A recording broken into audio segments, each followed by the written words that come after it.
Takes a while. All right, well, good evening, Farmington Hills. Welcome to the November 10th, 2025 City Council meeting.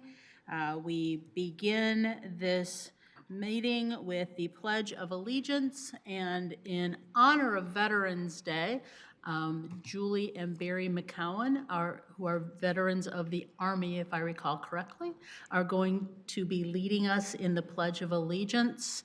And before we all stand for the pledge, could we have all of our veterans stand so that we could recognize you, please?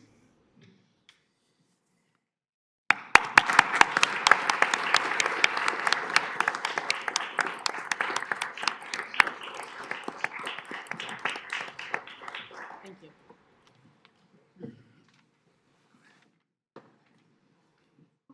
Pledge allegiance to the flag of the United States of America and to the republic for which it stands, one nation, under God, indivisible, with liberty and justice for all. Thank you. Thank you.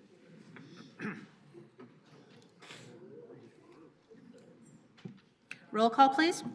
Council members Aldred. Here. Bullaware. Here. Bridges. Here. Dwyer. Here. Knoll. Here. And Mayor Rich. Here. Thank you. Okay, and item 1, approval of the regular session agenda. Is there a motion? Mr. Bridges. Madam Mayor, I move the council approve the agenda as published. We have motion and support. This is a regular vote. All those in favor, please indicate by saying aye. Aye. Any opposed, same sign. Motion carries. Item 2, proclamation recognizing November 11th, 2025 as Veterans Day. Thank you, Madam Mayor. Proclamation Veterans Day, November 11th, 2025.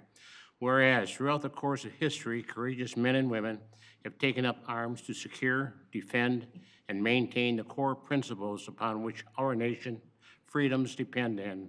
Whereas since our nation's founding, more than 41 million men and women have stepped forward to serve their country during a time of peace and time of war and conflict. And whereas the veterans who serve in the military have protected the American way of life and had dedicated themselves to achieving lasting peace throughout the world, and whereas the spirit of freedom remains strong with over 1.3 million men and women on active duty and roughly 800,000 in the reserve forces, with many in harm's way fighting overseas, and whereas as a nation, we are eternally grateful for the noble sacrifices made by our veterans. We honor and respect them for their service. Now, therefore, I, Teresa Rich, Mayor of the City of Farmington Hills, on behalf of the City Council, do hereby recognize our esteemed veterans in acknowledgement of Veterans Day 2025, and urge all residents to pause and reflect this November and throughout the year on the sacrifices of those who have served their country. And receiving the proclamation will be Julie and her husband, Barry. Julie and Barry, come please.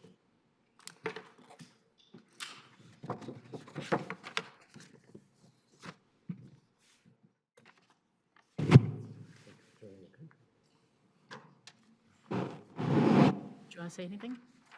Yeah.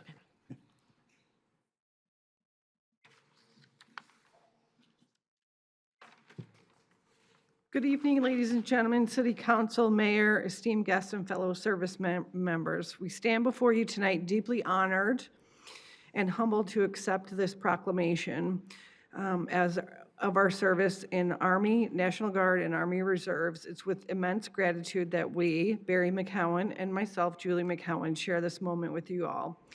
Serving in the military has been a remarkable journey characterized by challenges, personal growth, camaraderie, and deep responsibility. A little bit about us. We met in 1993 during 63 Bravo training, which is light wheel vehicle mechanic training. That year, Barry was deployed to Korea while I joined a military unit in Pottstown, Pennsylvania. We married in 94. After that, Barry was stationed in Fort Campbell, Kentucky, and then I ended up serving in Erin and Waverly, Tennessee National Guard units. Then we moved, in 1997, we moved to the first, to Baumholder, Germany. Barry served in the 1st Armored Division. I joined the 7th ARCOM in Kaiserslautern, Germany as part of the reserves.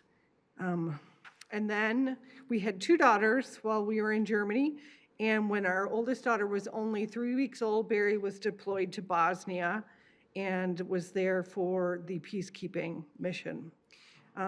Following his honorable discharge in 2000, we moved from Germany to Farmington Hills. We would like to thank all of the military families, our comrades in arms. They taught us the true meaning of teamwork and loyalty. Together, we faced adversity with courage, stood firm in the face of danger, and celebrated triumphs, big and small. The bond we forged will last a lifetime, and we are proud to have served alongside such honorable men and women. We thank the community leaders for recognizing military service and military families. Thank you once again for this incredible honor. We are truly grateful and proud to have served our nation. Pray for our soldiers.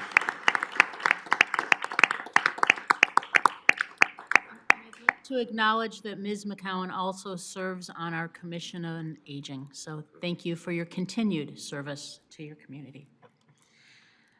Next item is a proclamation recognizing November 2025 as Lung Cancer Awareness Month.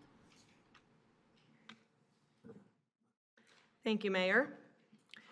Whereas lung cancer is the leading cause of cancer death among men and women in the United States and Farmington Hills, Michigan, accounting for more deaths than colon cancer, breast cancer, and prostate cancer combined. And whereas, according to the Centers for Disease Control, there were over 4,000 new lung cancer cases from 2018 to 2022, and nearly 2,500 deaths due to lung cancer from 2019 to 2023. And whereas the 5-year survival rate for localized lung cancer is approximately 60%, yet only about 24% of lung cancers are diagnosed at this stage.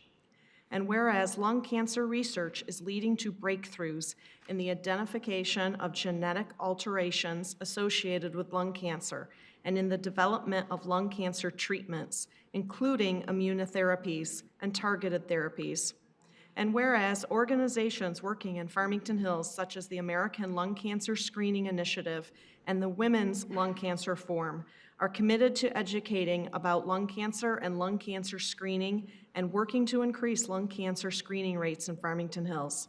Now therefore, be it resolved that Teresa Rich, Mayor of the City of Farmington Hills, on behalf of the City Council, does hereby proclaim November 2025 as Lung Cancer Awareness Month in Farmington Hills and encourage all community members to learn about lung cancer and early detection through lung cancer screening. And we have from our DPW department here in Farmington Hills, Brian Pickworth, who will be accepting this.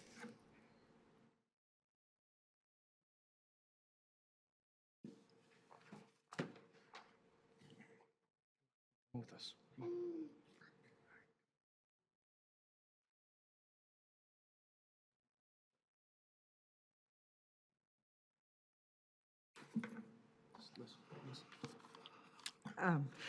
So November 1st starts the beginning of Lung Cancer Awareness Month.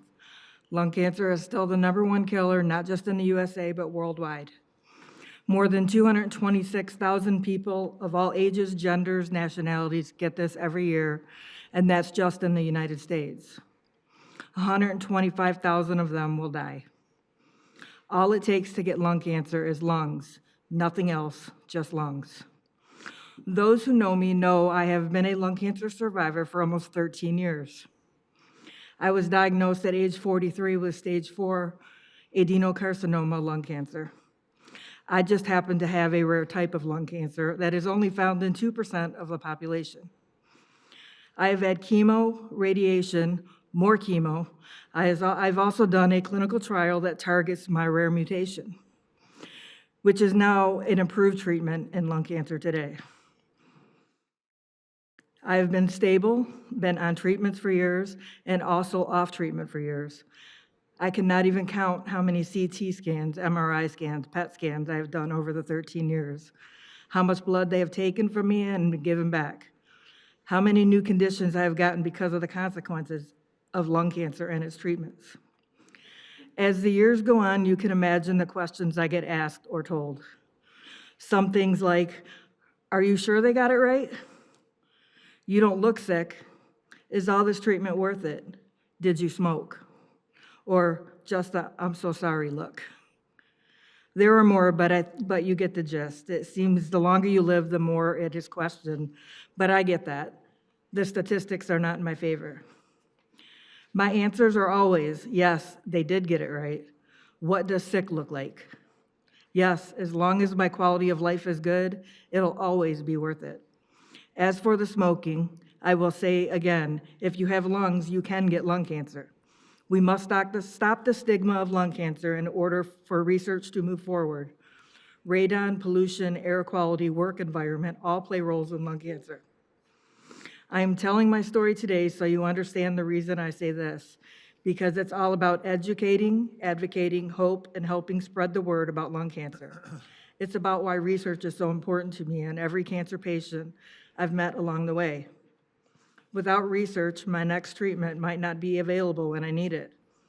Without research and researchers, the 226,000 that get diagnosed will grow, not shrink. Since my diagnosis, I've been able to see 2 more of my kids graduate and get married. I have seen 3 more grandkids born. I've had more wedding anniversaries and gotten to see and meet so many amazing people along the way. That's what research did for me. This year, the DoD research budget cuts in Washington for lung cancer went from $25 million down to $0. Our military, firefighters, and police are all at higher risk for lung cancer, so this is truly not acceptable. So in honor of them, I want to thank you all for hearing my story tonight and for acknowledging that November is Lung Cancer Awareness Month. Together, we can all fight lung cancer one city and state at a time. Thank you. Thank you.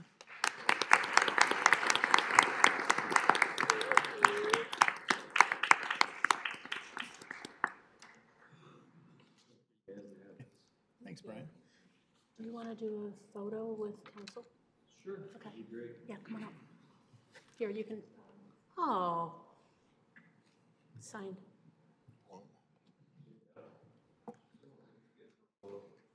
You want to come up, council? Yeah, that'd be great. Do you want to hold this? That's beautiful, thank you.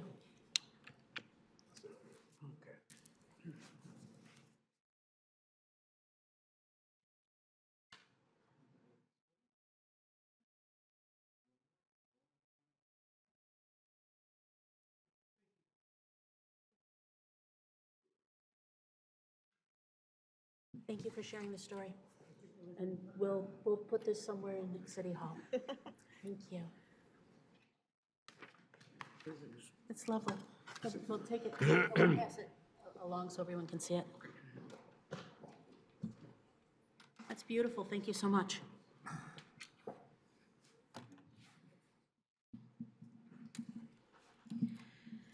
That then takes us to announcements, presentations from city boards, commissions, and public officials. I do not see anyone in the audience, so we will continue on to correspondence. Anyone have correspondence they would like to share this evening? Okay. That then takes us to the consent agenda. All items listed under the consent agenda are considered routine, administrative, or non-controversial by the City Council and will be enacted by one motion. There will be no separate discussion of these items unless a council member or citizen so requests, in which event the items may be removed from the consent agenda for consideration, and it will be read by our Mayor Pro Tem. Thank you, Madam Mayor.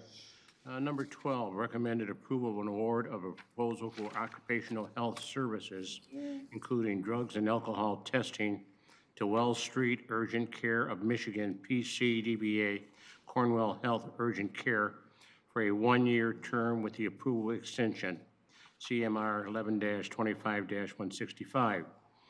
Number 13, recommend approval of a purchase of a mobile data computers for the police department to Dell Technologies, Inc., in the amount of $33,469.34, CMR 11-25-166.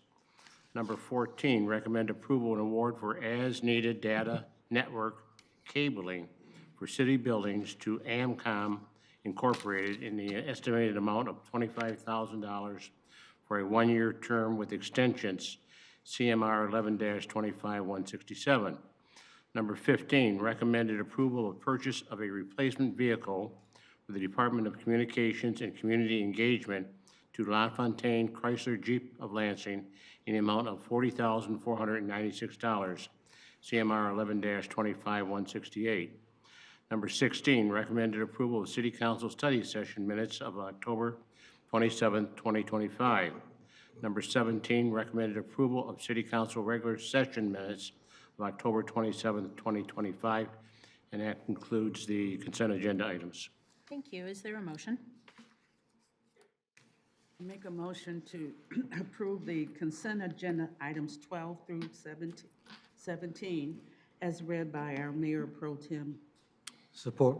We have motion and support. This is a roll call vote. Council members Bolaware, Yes. Bridges, Yes.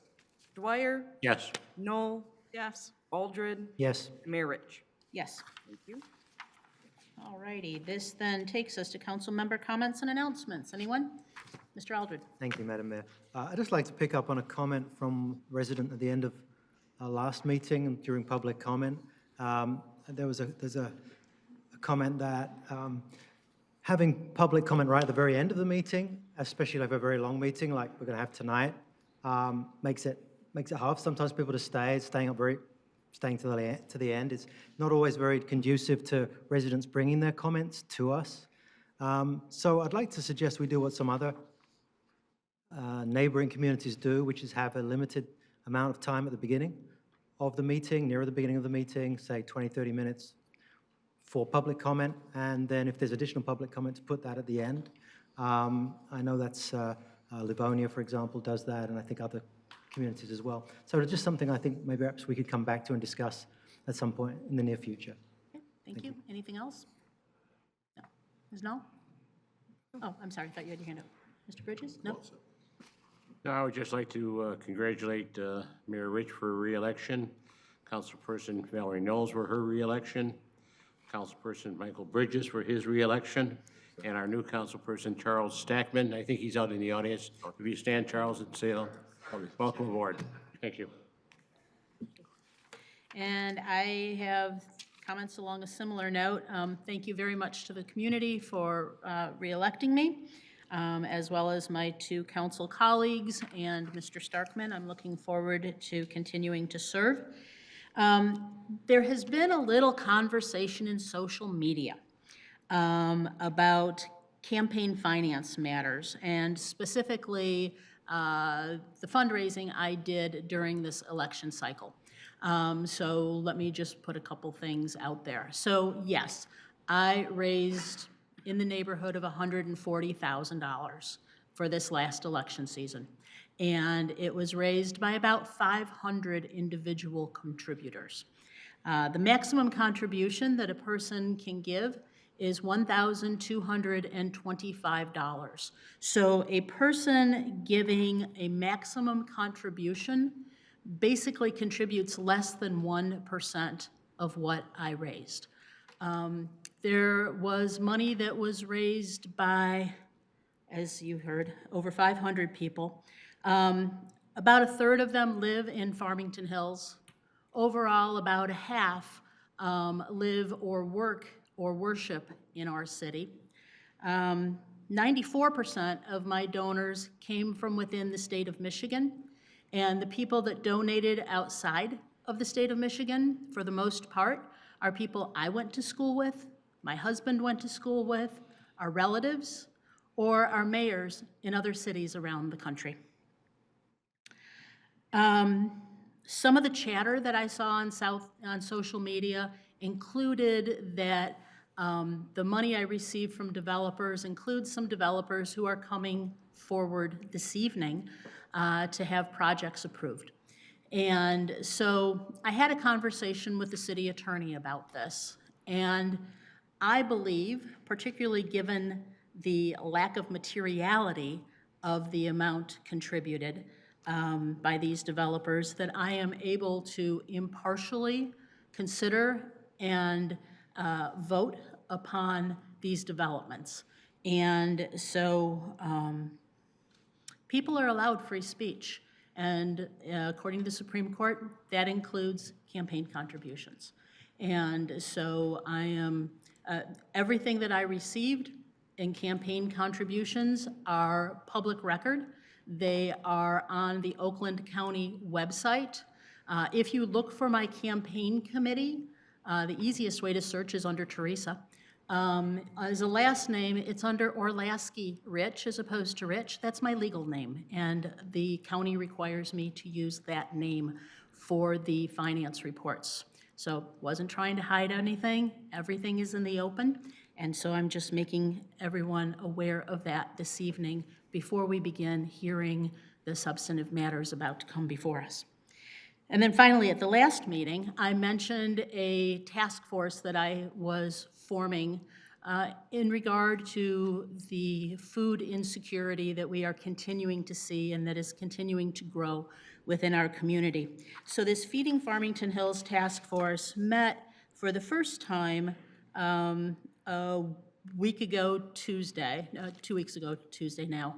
And 52 people from the community showed up for this. I invited faith leaders, nonprofit community, education community, community leaders, government leaders. And as I said, 52 people came so that we can do a more comprehensive job of understanding what resources are available in our community.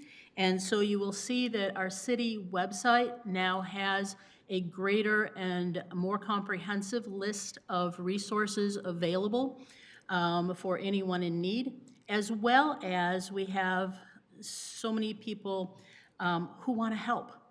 And that's a beautiful thing.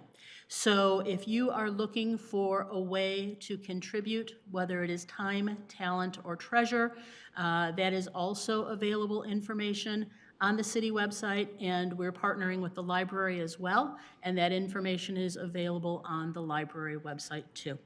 We're going to have a second meeting of this task force on Monday, the 17th, at Narden Park Church at 2 o'clock, and all are welcome.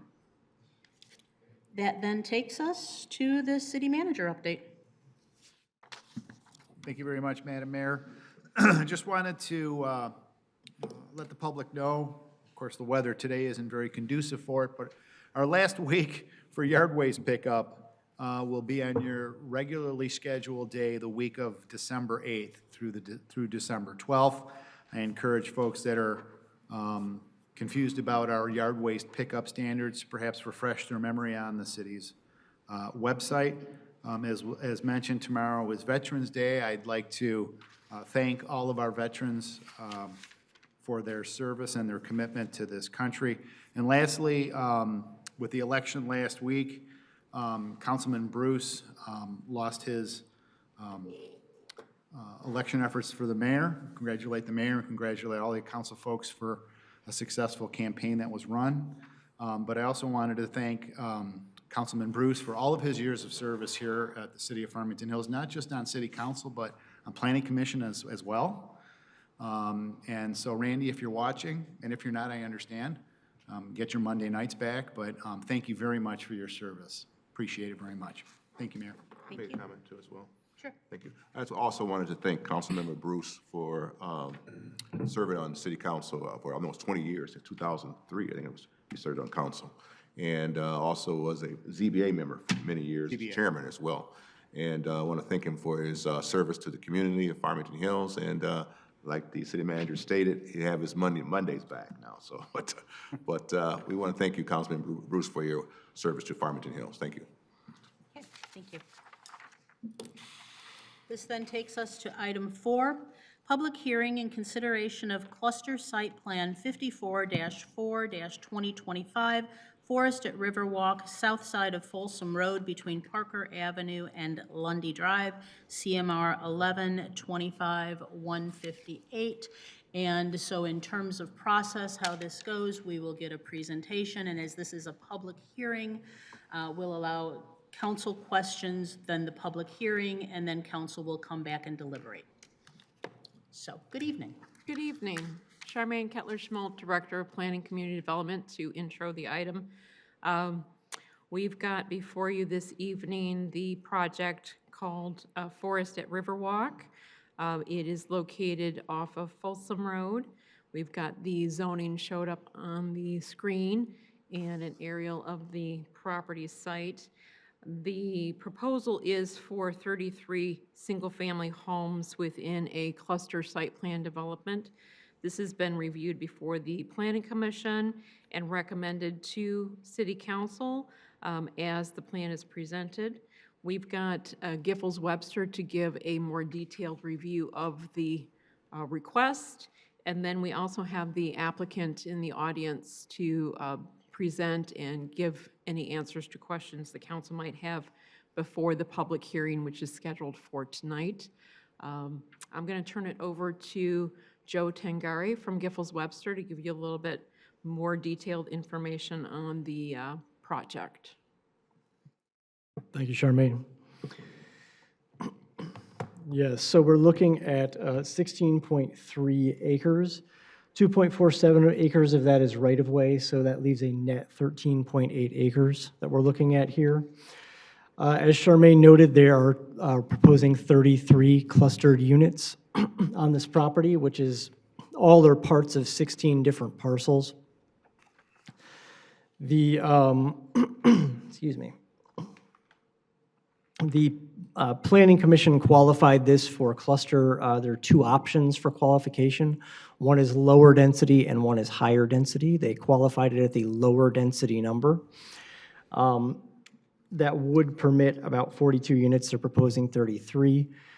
For your reference, that comes out to 2.38 units per acre. In the RA3 district where this is located, the minimum lot size is 12,500 square feet, and that is 3.48 units per acre. So this is actually a lower density plan than would be permitted by right. There's a lot of stuff going on here with natural areas, woodlands, wetlands, so they are clustering the units in a smaller portion of the site rather than spreading them over the entire site.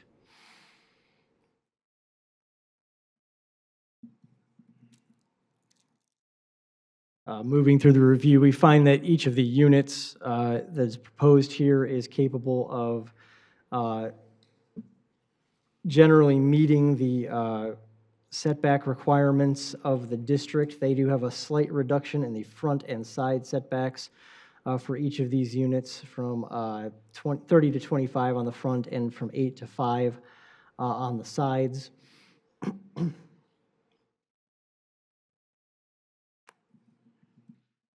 And the smallest lot here is 7,900 or 7,795 square feet, as opposed to that 12,500 square foot lot size that would be typical in the district. And the typical lot width is 55 feet as opposed to 80 feet, which would be typical standard development in the RA3 district.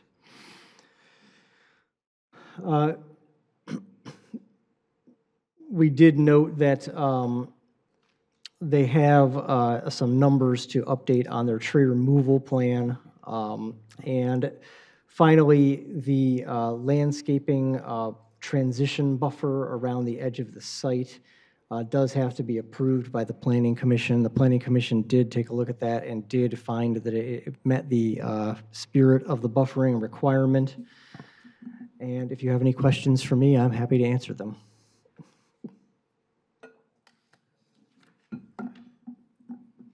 Any questions before we go to the public hearing? Wait, are we having the Oh, I'm sorry, we haven't developer? heard from the developer. Right, Yep. yeah. Go ahead, next, please.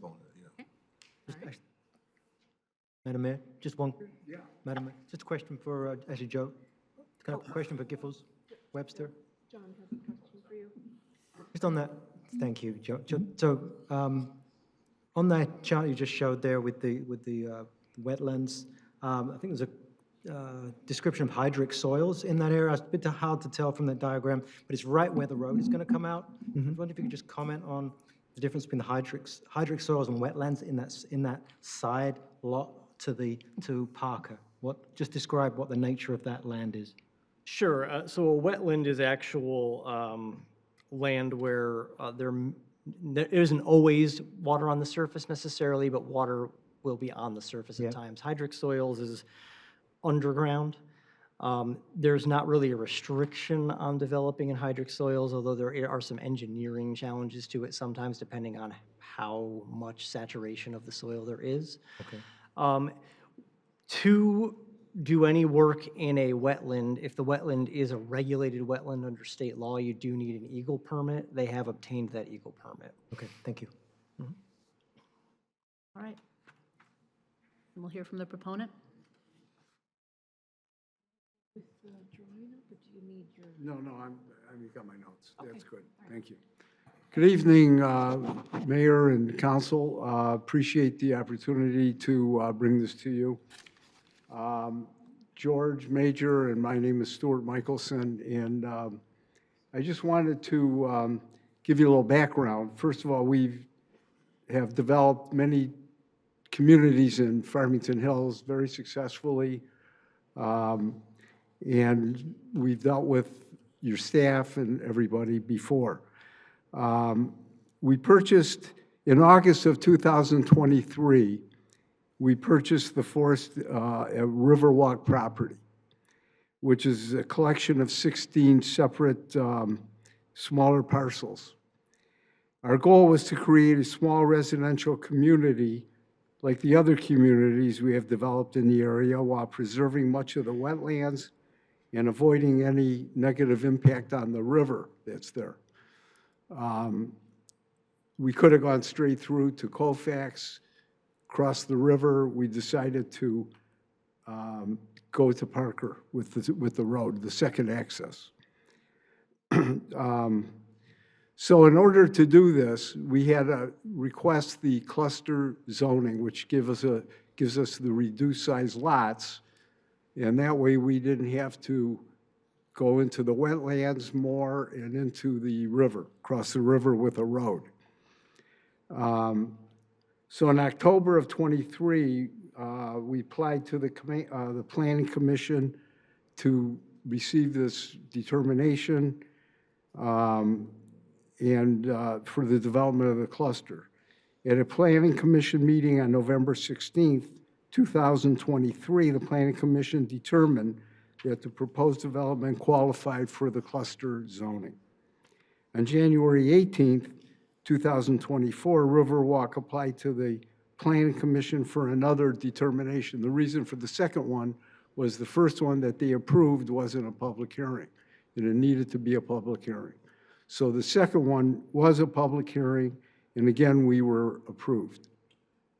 At a Planning Commission meeting, we had proposed originally 38 lots.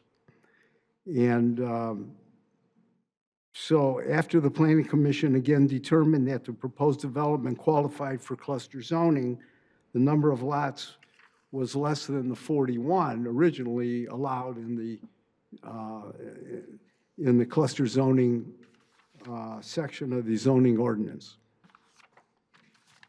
So after further discussion, the site plan and recognizing the large area of wetlands, the Planning Commission deferred further discussion of the site plan, and at that time they requested we go to Eagle for our wetlands permit first before they would approve the site plan, which is kind of not the way it's usually done, but we did it. So on February 22nd, 2024, Riverwalk, we went through the wetlands consultant. We had our consultant named Barr Engineering, who met with Robert Primo from Eagle and to discuss the proposed site plan, which contained the 38 lots. On July 15th, 2024, Riverwalk applied to Eagle for the permit and to construct the certain development improvements on the wetlands areas. After receiving the application, Eagle provided a period of public comment on the proposed plan for the September 6, 2024 to September 26, 2024. So Eagle forwarded the public comments to us for review and response. So we reviewed the concerns stated in the comments with Eagle and agreed to certain limitations and modifications to address some of these concerns. The site plan as part of the approved wetlands permits includes only 33 lots. And that's because they took away 2 of the lots, which was considered wetlands. So we agreed to reduce that amount and make it a wetlands designated area. And that was lots 13 and 14 on your, it would have been lots 13 and 14. So Riverwalk has agreed to grant a conservation easement also to the Michigan Department of Environment, which is Eagle, Great Lakes and Energy, covering 4.0226 acres, not including areas within the wetlands which will be preserved for walking paths.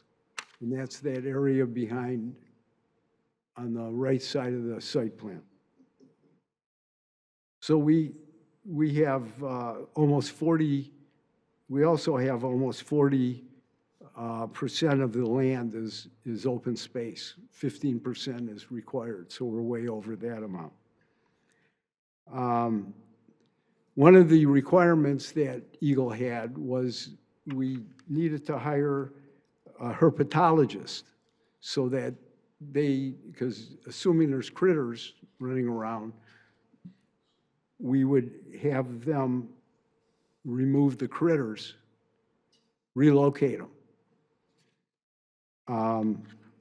And it was approved by Eagle, the company we hired, which is HRL. So we've agreed with everything, and they agreed to issue the permit. So there's also a small amount of wetlands that we have to mitigate, which we're agreeing to do. And that's 0.325 acres of forested wetland acquired. So we're going to have to pay for acquiring credits of 0.66 acres of forested wetland from an Eagle-approved wetland mitigation bank. And that's all part of the requirements.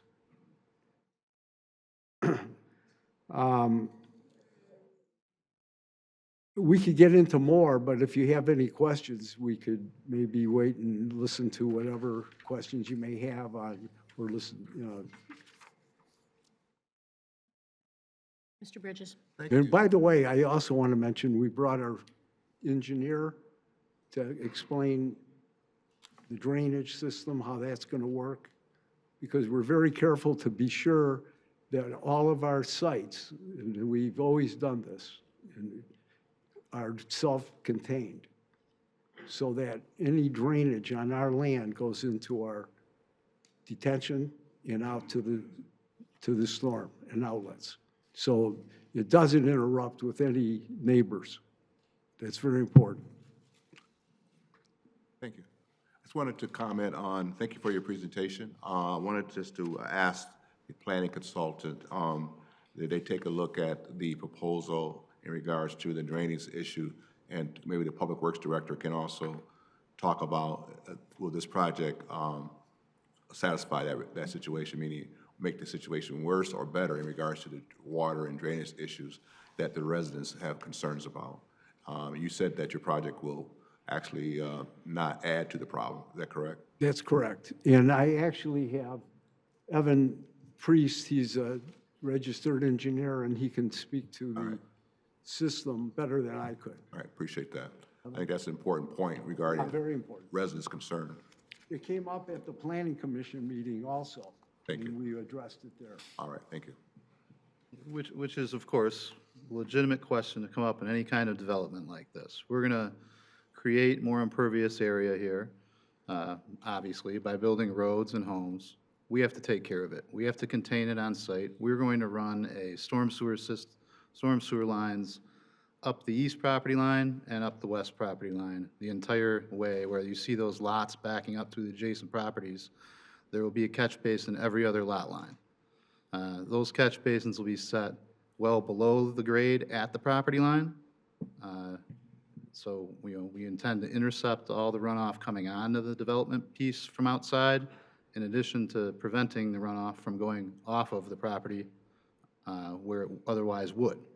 And we'll take that down to the detention basin, where it will sit for a time actually longer than what would normally be required, because we think it's worth oversizing the pond in a case like this. And we will allow that runoff to outlet at a rate, I think it was about 60% of what is normally allowed for such a pond. And we have to comply with Oakland County's stormwater management requirements, as well as the city's. Should either of them be more restrictive, we will be complying with those, and that'll be subject certainly to the review of the city's engineering department.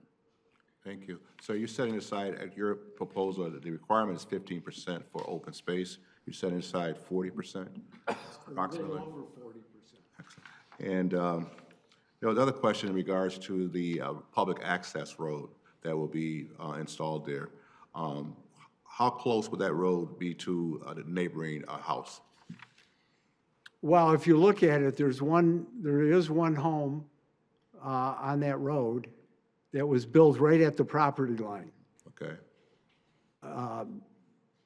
So we did plant trees on our landscape plan, but we can't do anything about that.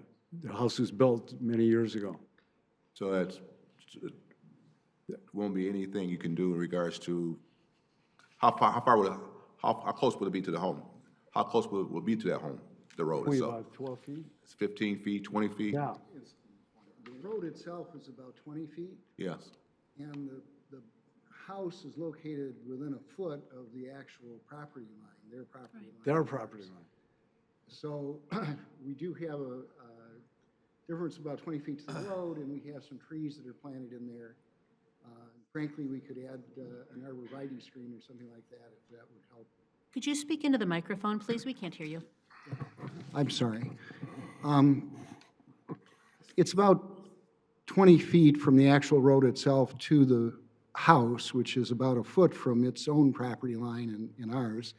And we do have trees, street trees planned in our landscape plan along there, but we could also add some additional screening, arborvitae, something like that, in that area of the road if it would help privacy for that particular owner. I would appreciate if you would consider doing that in order to, Okay, ma'am, you'll have your time to talk. I appreciate you. Okay. I think the council would support you doing that in order to reduce that particular proximity issue there with the road there. We tried to, and you can see how the road pushes to the south a little bit there. We tried to move the road over as far as we could from that particular lot, but we had limitations on the other side because of the wetlands. Yeah. Thank you. Appreciate it. Yeah, thank you. Any other questions before we open the hearing? Wait till after the hearing. All right.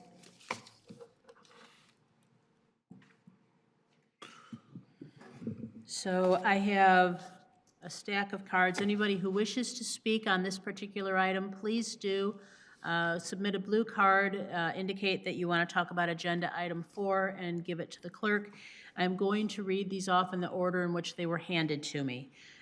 So I have Barbara Siebel first, to be followed by Mark Wojciech, to be followed by Michael Williams.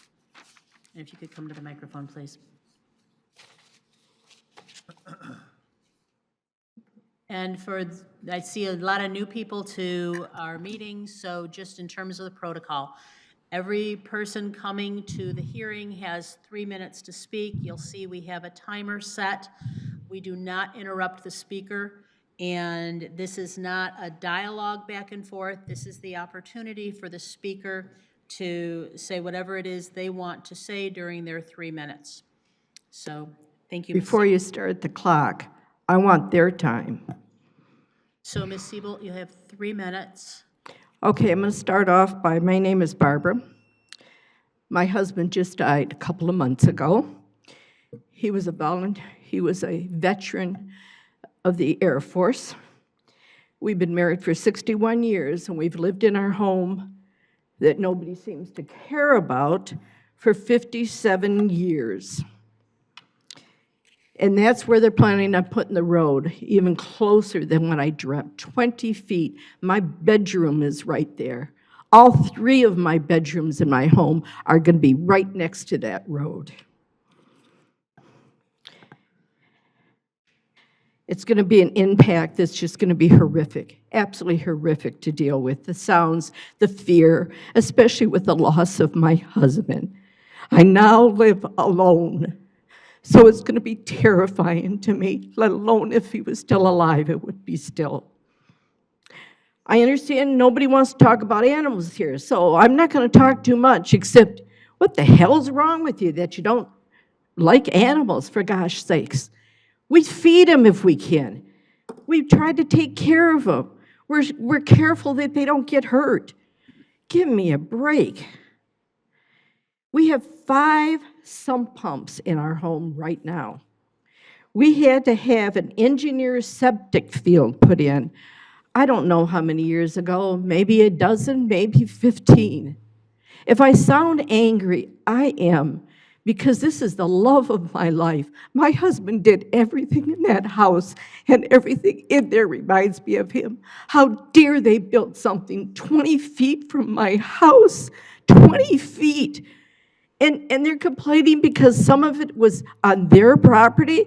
By rights, we've taken care of those properties. So by rights, we should have that property if there is such a thing as 20 feet. By the way, on their homes that they're talking about, 33 homes they're putting in, we barely have 33 homes on our whole block. So don't tell me that they're doing us any favor. What are they going to do for us when our houses flood? I have 5 pumps that I have to maintain. I don't even know how to take care of them since my husband died. So don't tell me about some of these issues and tell me that I can't talk more than 3 friggin' minutes. For God Almighty's sakes, have a heart. We love this place. We've raised our children there, and they're going to ruin it with 33 houses, more than we have on our block. Picture it for a moment. Come and see us. We all love each other. We all take care. We still borrow sugar from each other, for God's sakes. Have some decency and listen to us. We are the people. We are what making you, that's why all of you are sitting up there. We are making you successful. So please, take the time. And for Jesus Christ himself, I pray, amen.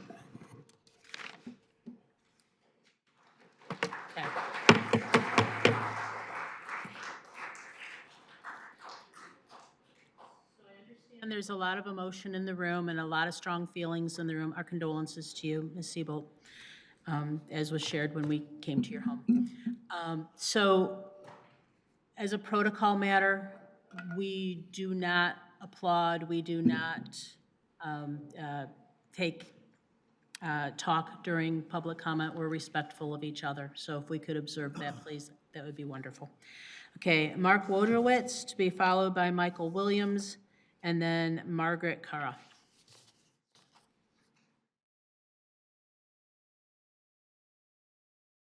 Good evening.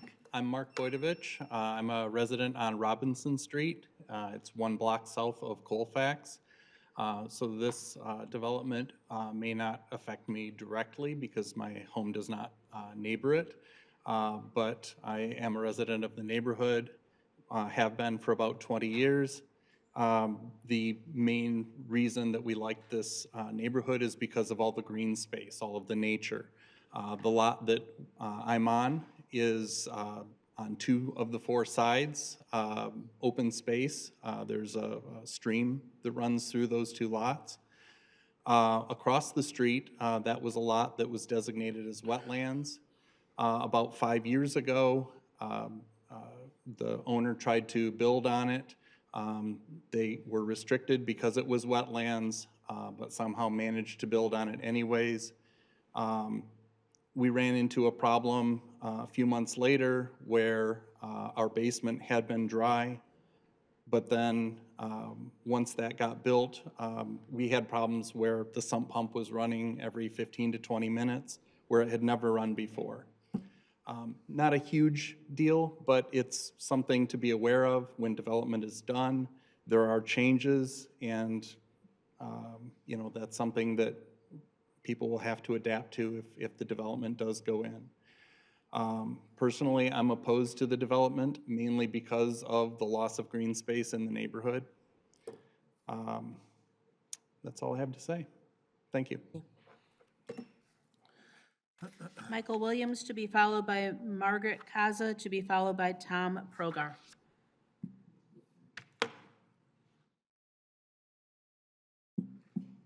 Hi. So I watched the last meeting, and I understand that this is kind of pointless. I mean, there's nothing you're going to do. Last time there was absolutely no response, you know, like nothing. I mean, I just understand that it's not really about what the community wants. It's not really about what's good and imaginative for the future. It's not what's going to enrich Farmington Hills. I mean, it's gonna be torn down for the soulless people to just get money. And that's what it feels like. I mean, I know that, like when I watched the last tape, there was a master plan for Farmington to develop all the undeveloped spaces. I think that's short-sighted, and I think it's a bleak look for the future. I don't think it's a good idea. I think that there's much better ways you could use this space, much more educational, preservation. I don't understand, like, some of the map, like, it is on wetlands to the left there. There's a lot there, and I just don't think that people have been in the space, and I don't think people understand the space. And I don't feel like we're gonna get much with this. So, thank you for not hearing us.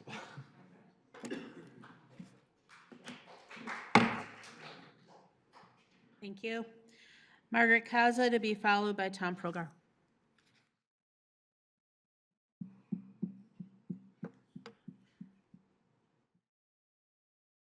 Hi, I'm Margaret Kaza. I live right next to Barb on Parker. My concerns are the water, the retention afterwards. My backyard, it kind of dips down because in the spring, when the water, snow melts and the woods, there's a lot of water back there. And it gets really flush. Across the street, my neighbor, they've got a 200-year-old tree that is half dead because of the marsh and the wetlands right next to them. So that tree is going to probably eventually, half of it's dead, half of it's alive. I worry about that.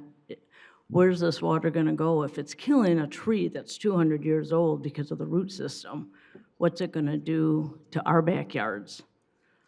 That's what my big concern is. I don't have sump pumps because I'm on a slab, but I worry about everybody else in this room that run sump pumps 24/7. That is my big concern. The animals, love them dearly.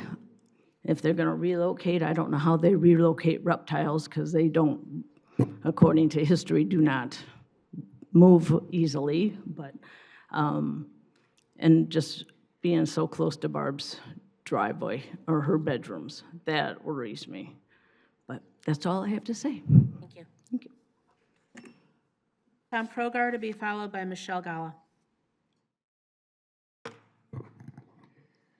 Hello, my name is Tom Progar. I live on Flanders in Farmington Hills. I want to begin by thanking the council members and the mayor who took the time out of their busy schedule to visit the property.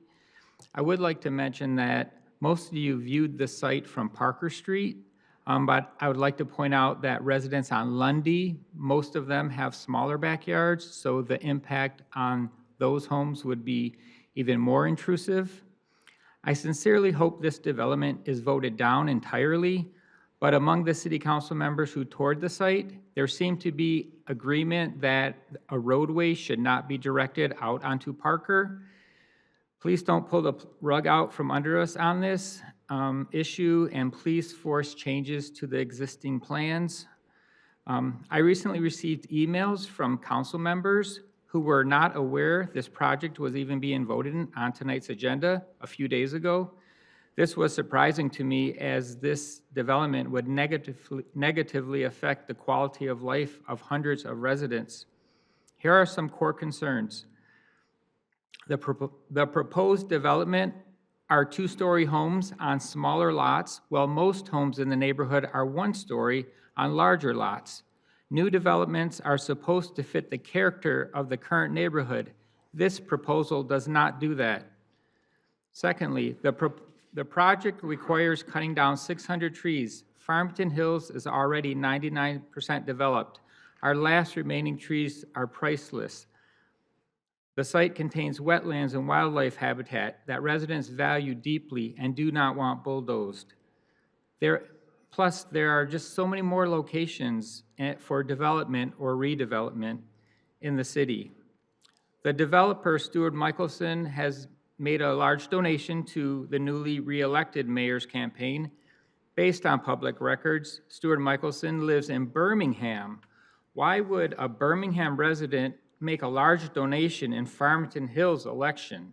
Is he trying to buy favors?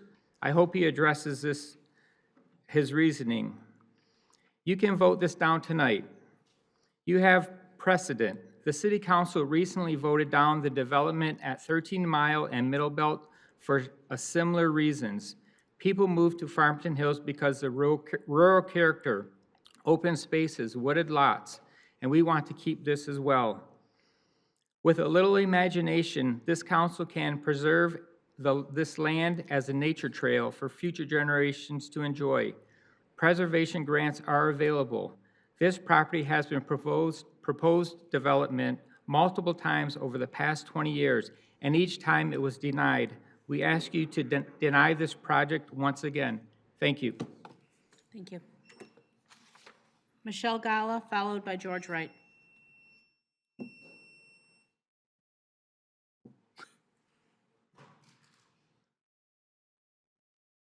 Hi, I'm Michelle Ann Parker, and I know most of you have been out, and I appreciate the time you guys spent from your schedule to come out and listen to all of our concerns. Tonight, I want to speak for a voice we lost. Tom Siebold and his wife are the first house next to the road.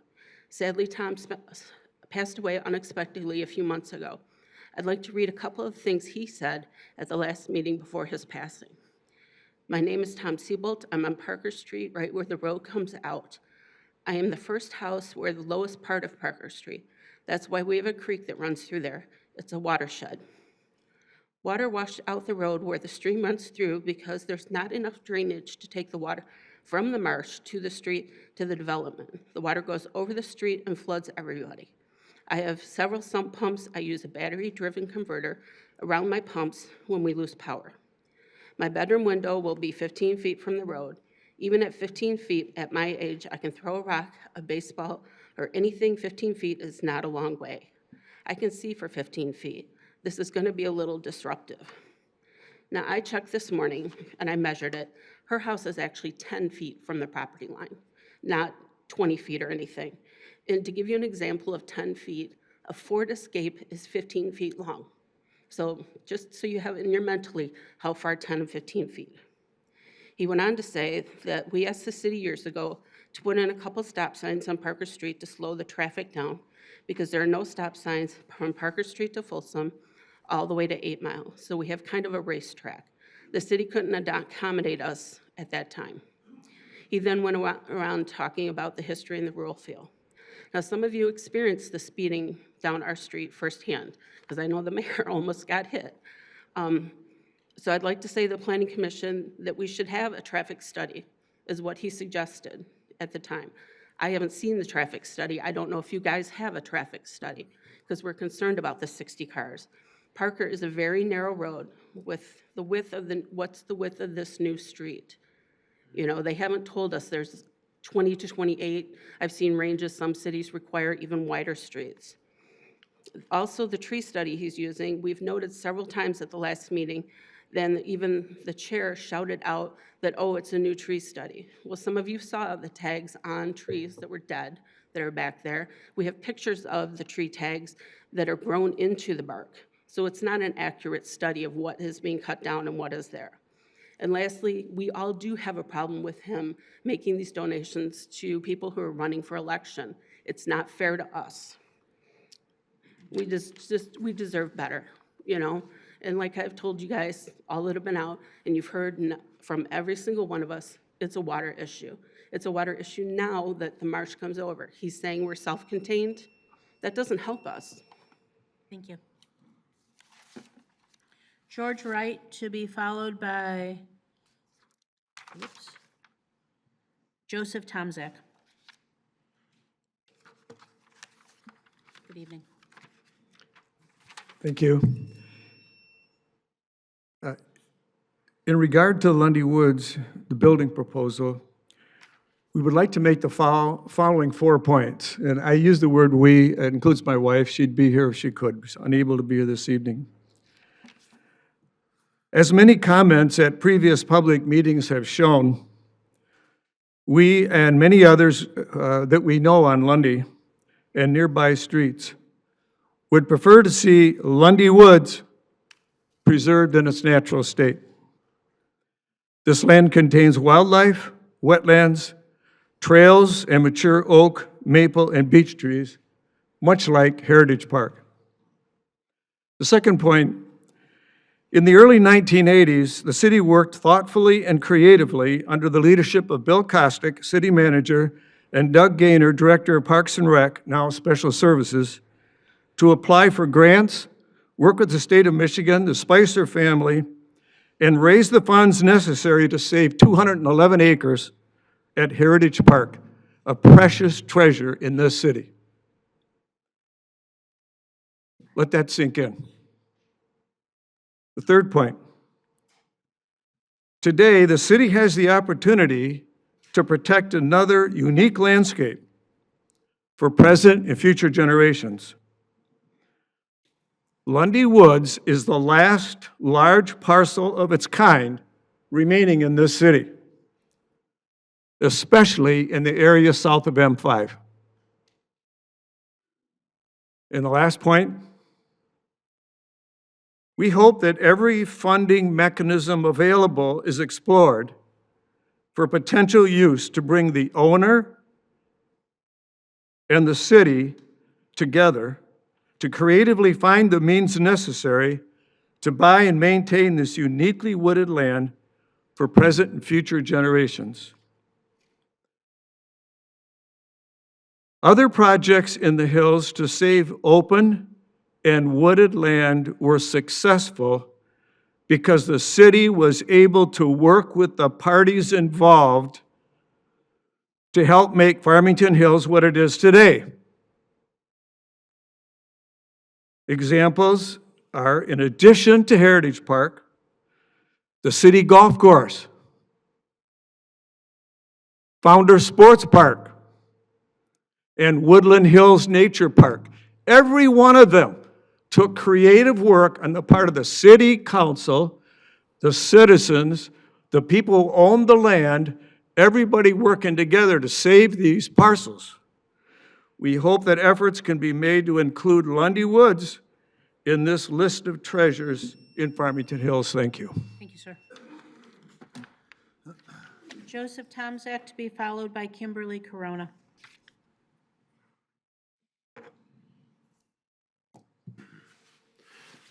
Good evening, Mayor and honorable council members. Good evening. I've lived in the neighborhood on Robinson Street for 34 years. And the brand new home I purchased there has been leaking ever since. It's a dynamic area. The hydronics of that groundwater that's there at any given time are changeable. And I'm not here to question your efforts as a community.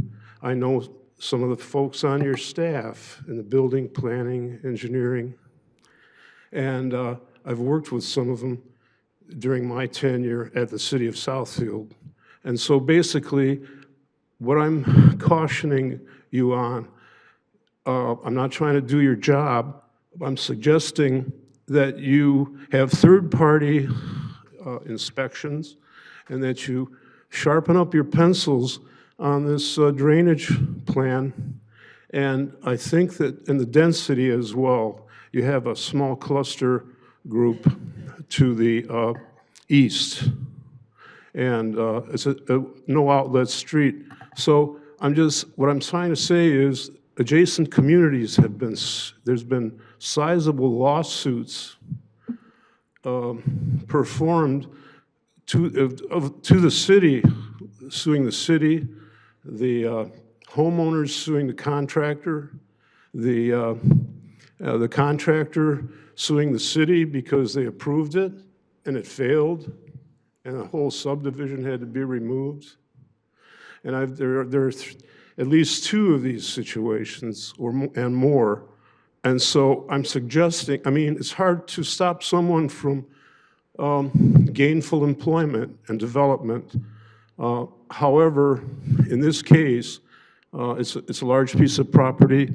I've seen that road on Parker flood numerous times.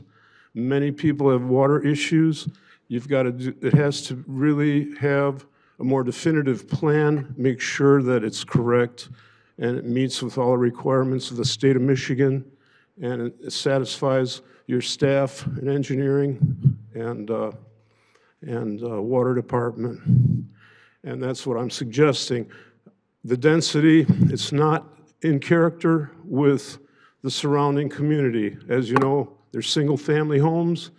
It's incredible that you would try to fit that many buildings in that small of an area.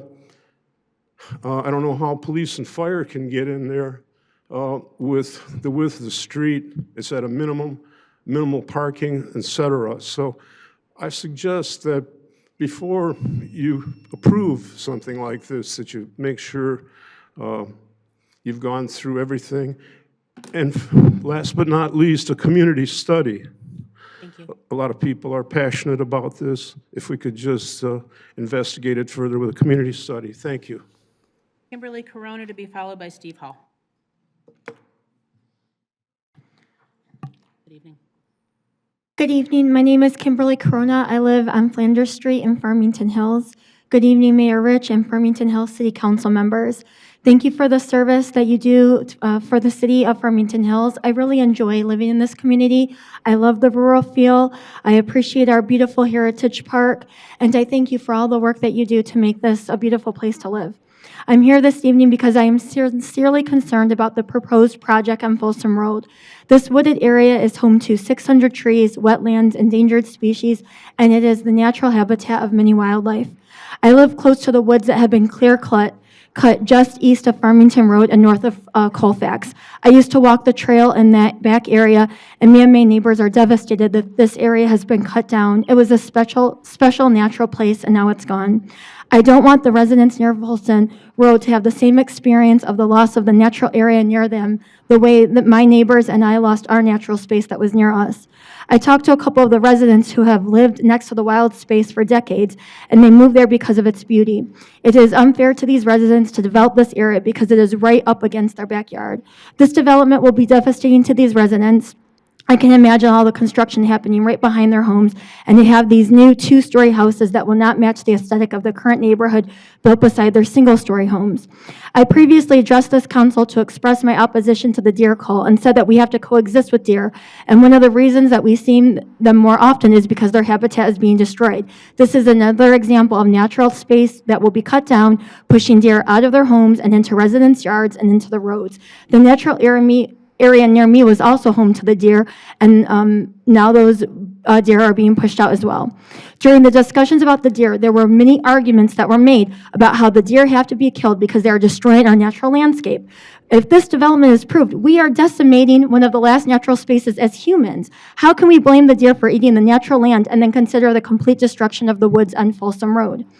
On a global level, the irony is not lost on me that we are having these discussions at the very same time that the United Nations is holding the Global Conference on Climate Change, COP30.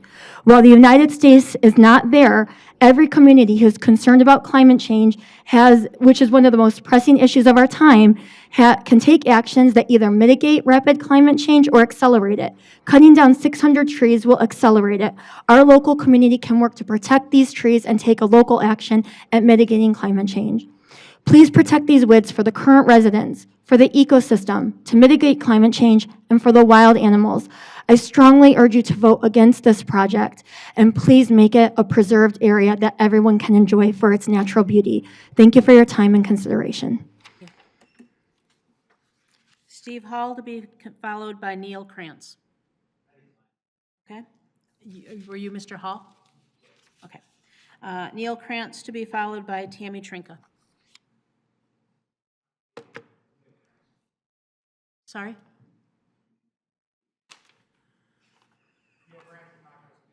Okay.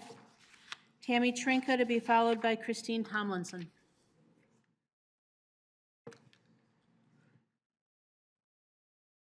Hi. First, let me say I'm not good at public speaking, so I'm super nervous, but just want to say that I have lived on Lundy Street for over 25 years. In that time, we've had to put a whole home generator on our house because our sump pump runs continuously. Our property sits below the proposed grade. So I'm not sure how, when they talk about this water, how is this water going to go uphill off my property? It's all going to drain down. When they destroyed or removed 600 trees, do you know how much water one tree consumes in a year? A mature tree can consume up to 40,000 gallons of water. They're going to remove 600. What will that do to the water table? Our water table is already so high. Like our backyard, we can't even walk to the back. You can't cut, you know, in the spring. The whole front of that property in the woods, you can't walk any part of that in the spring. It's wet. It's super wet. So when you remove all these trees, what's going to happen to all this water? That little retention pond, no way can handle all of this water. I mean, like I said, we have a whole home sump pump or generator that we had to put on. Our sump pump runs all year round. At least once an hour, it runs. All winter, it just continually runs. So what is our recourse if you vote for this and our property floods and our basements flood? I mean, somebody talked about suing the city. I mean, I'm not looking to sue the city. I've lived in Farmington Hills my entire life. My children graduated from high school here. I graduated from this high school. So what recourse do we have if this doesn't go well? Once it's approved and it's done, it's done. You can't undo it. And that's the biggest problem, is you cannot undo what you've done. So please, please consider us in our homes, our loyalty to the city. As most everyone's saying, how long they have lived in this community, in this little area, the aesthetics that we have. I will have 2 homes towering me. We live in a ranch. There will be 2 homes in my backyard towering because we're already lower. Vote for it as though it was your backyard. It was your home that has sump pumps that run, that you have whole home generators running to make sure your property doesn't flood. So when you cast your vote, just think about that. Be us, you know, and think about us as loyal residents to the city. Thank you. Thank you. Christine Tomlinson to be followed by Kirk Bowman.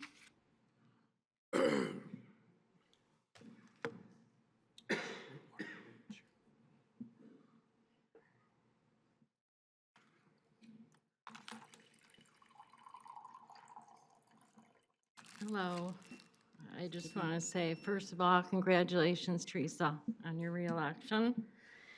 And I want to address the resident. I live on Cadillac Street at the end before the new development, which is the same development company that these people are dealing with, and they're right around the corner from us.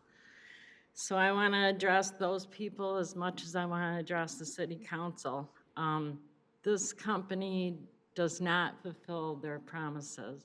They promised us so much stuff. They said that they were going to leave sections of hardwoods, and they didn't. They completely raped the entire woods and left no standing hardwoods at all. They said that they were going to leave a 35-foot buffer of trees between our properties, and they didn't.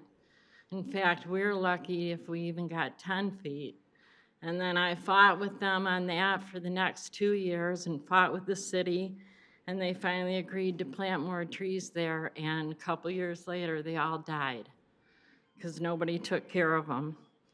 And then they said they weren't going to touch the creek, and no, they didn't touch the creek. What they did is just paved right over. They put a culvert in and paved over it.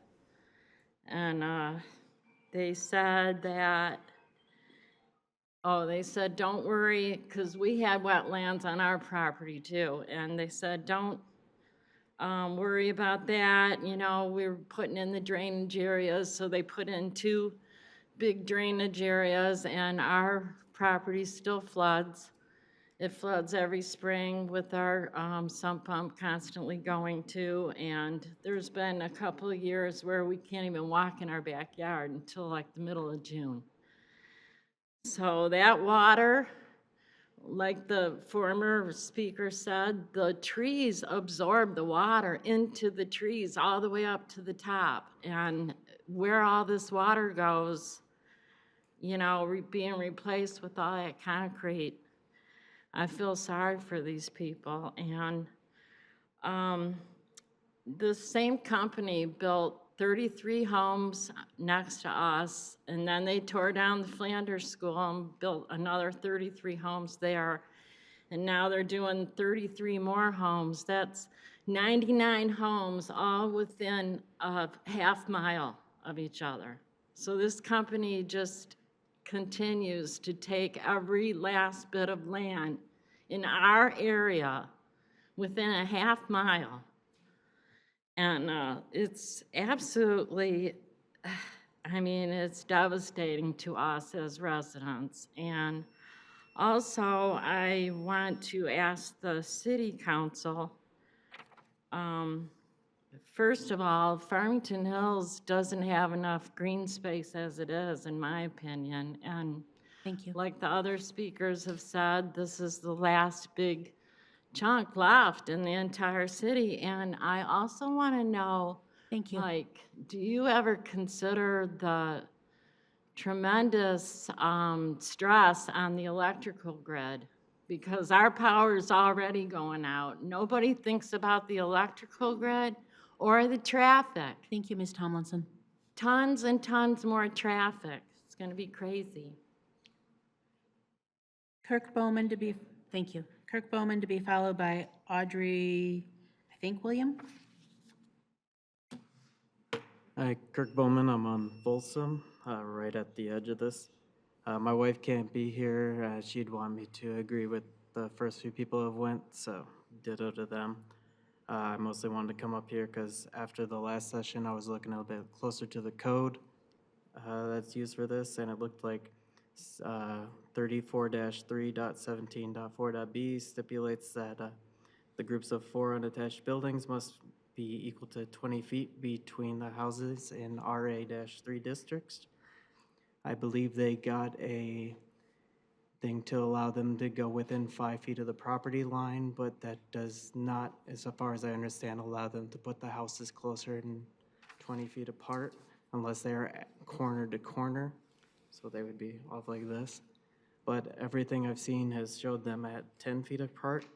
And from what I was seeing, that would be about 28 occurrences. And if they would need to correct that, I would hope you catch it before they start bulldozing anything, because it would reduce the amount of houses by at least 4 on my count, which could be a large change to what is viable profit-wise. Thank you for your time. Thank you. Audrey William to be followed by Margaret Williams. Hi, I'm Audrey Williams on Lundy. Congratulations, and thank you, veterans and current soldiers and cancer, people who are surviving cancer. I wanted to mention, I had a chance to walk the streets the other day. I live right there. The woods are right behind me. And I went on a rather rainy day instead of a sunny day, which I normally enjoy.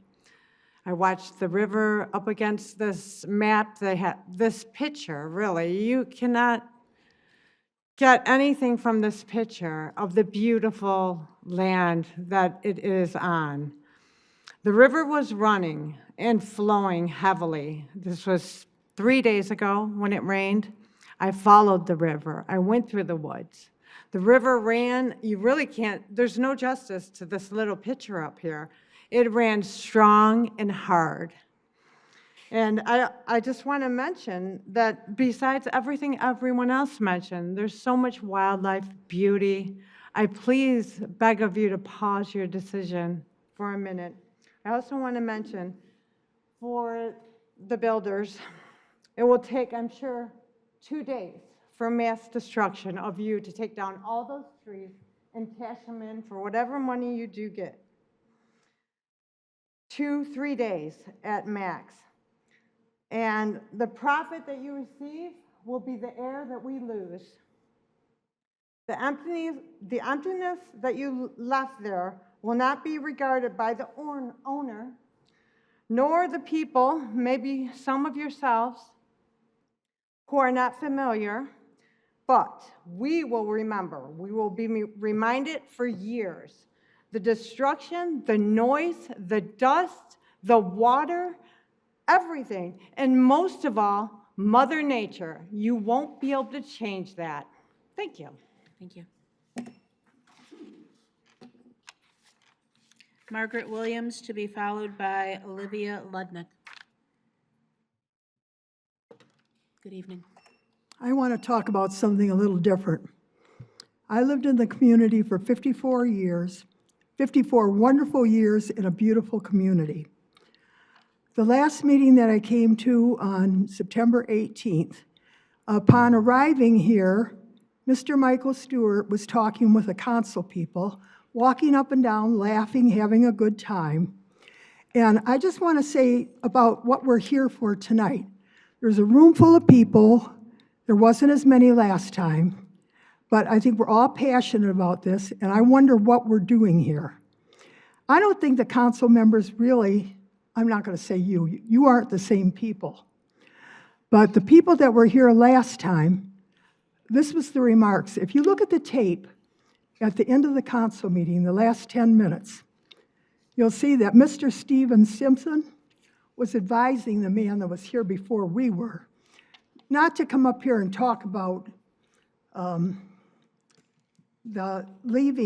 talking about the council people like they're the worst people in the world. We never said that. He said that to that man, that that's what we were talking about. He also said that, let me see here. He was talking about, don't talk about the animals. He didn't want to hear about the salamanders. We were like wasting their time. We were here till 11 o'clock at night because we were passionate about what we're talking about. But it's like, this is a feeling that I got. You know, Mr. Michael Stewart's here, and he's going to get all these houses built. The city council and the city of Farmington Hills is going to benefit by the tax money that they're going to get from all these new houses. And it seemed like they already made up their mind before we even got here that we're not going to go anywhere with this. They're going to go ahead with the building. It doesn't matter, all this whole community, what we care about, but what they care about. And at the end, Danielle Ware, is that her name? Danielle Ware, one of the council people, also was talking about like we were a bunch of dummies because we don't know the master plan. She said this on tape, that they don't know the master plan. And we heard the master plan said at least 3 or 4 times that they didn't go to the council meetings. We don't come to all the council meetings. We don't listen to every meeting. We're coming here with the problems that we're presenting before you, hoping that we're going to get a fair listen, at least listen to us and take it to heart what we're saying. It's important. He can buy land anywhere. This isn't just any land, it's special land. And I just feel kind of a resentment in the fact that I feel like it's already preset that Mr. Stewart has bought a lot of property up, he's building houses, and I just think that this is for his benefit and the benefit of Farmington Hills and not taking us in consideration as a community. Thank you. Olivia Ludnick, to be followed by Eric Schmidt. And that's the last one I have.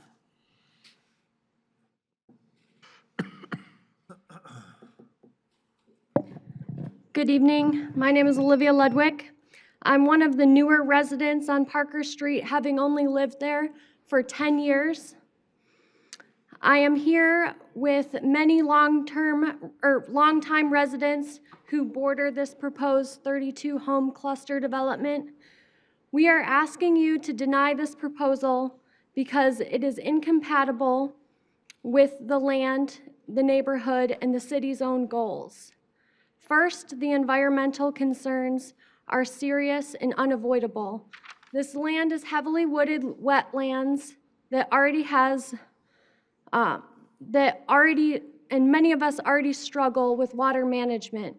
Our neighborhood relies on these mature trees for water absorption.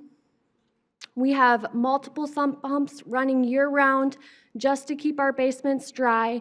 Removing these hundreds of trees and disturbing wetland soil will cause significant water displacement, runoff, and erosion. If water backs up onto our properties in the future, can the city guarantee that the developer, not the taxpayers, will be held responsible?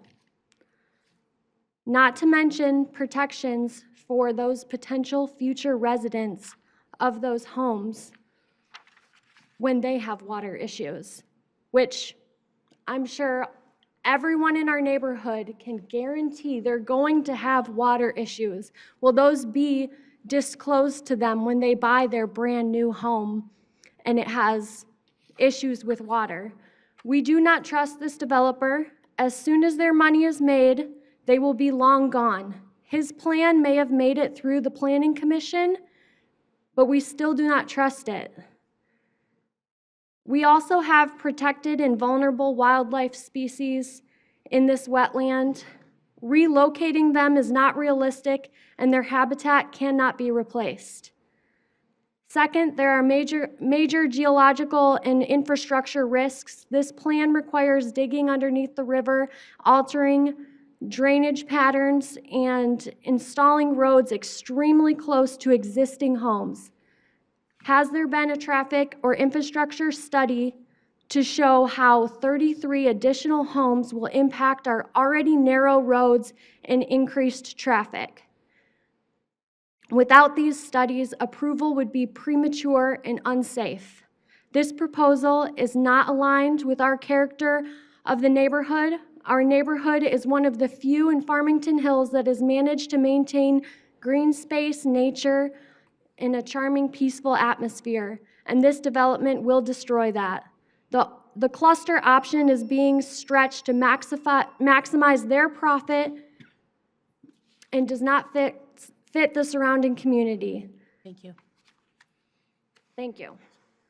Eric Schmidt to be followed by Paul Rusanowski, and that is the last card I have.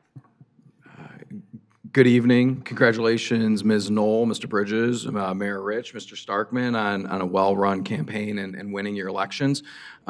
If you have not gotten up here and spoken yet, do it. I'm going to take up 2 minutes and 48 seconds. Come up here and say your piece, and that's how you will be heard and things will get done. I've been here 5 times, 6 times, and I do believe that whether or not you folks know it or not, you do have some allies up on this city council. But you need to come up here and speak and make sure that you are heard. I am going through the exact same thing you folks are going with over at 13 Mile. Somebody said that that was done. It is not done. They got back in front of them. They're coming back in January. The water issues, the cutting down the trees, the density, all of this is exactly what we're dealing with as well. If you want to come and talk with me, I'm going to be here all night. I'm speaking later on, too, on some issues, and we can continue to team up and fight these types of projects.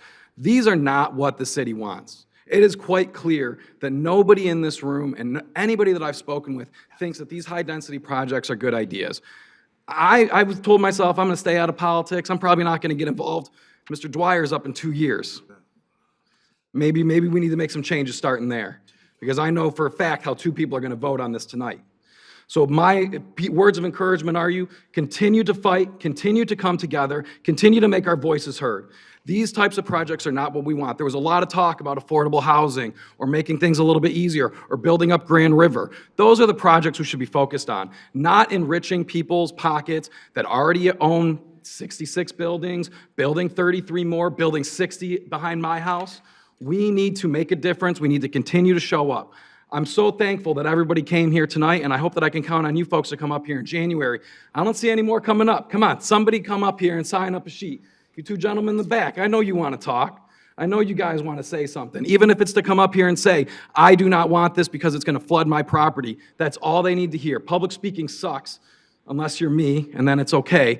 But I encourage you to come on up here. You got 50 seconds to make sure that your voice is heard and that these folks understand that it's not just about your property. It's not just about where you live today. It's about this entire city and what we really want this city to look like as we continue to live here. I've only been here for 2 years, not even. 1 year. I've been here for 1 year, and I've been up here more times than I care to think about because this is the type of place where I wanted to come and live. I wanted to come and raise my kids in a diverse, wonderful area where I knew that I could count on people having my back. And I knew that I was going to live in a place where it was going to be a wonderful place for me to continue to grow, perhaps retire one day.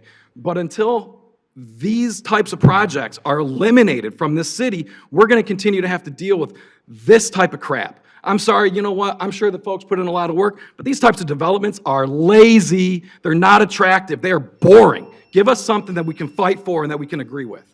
Thank you for the time today.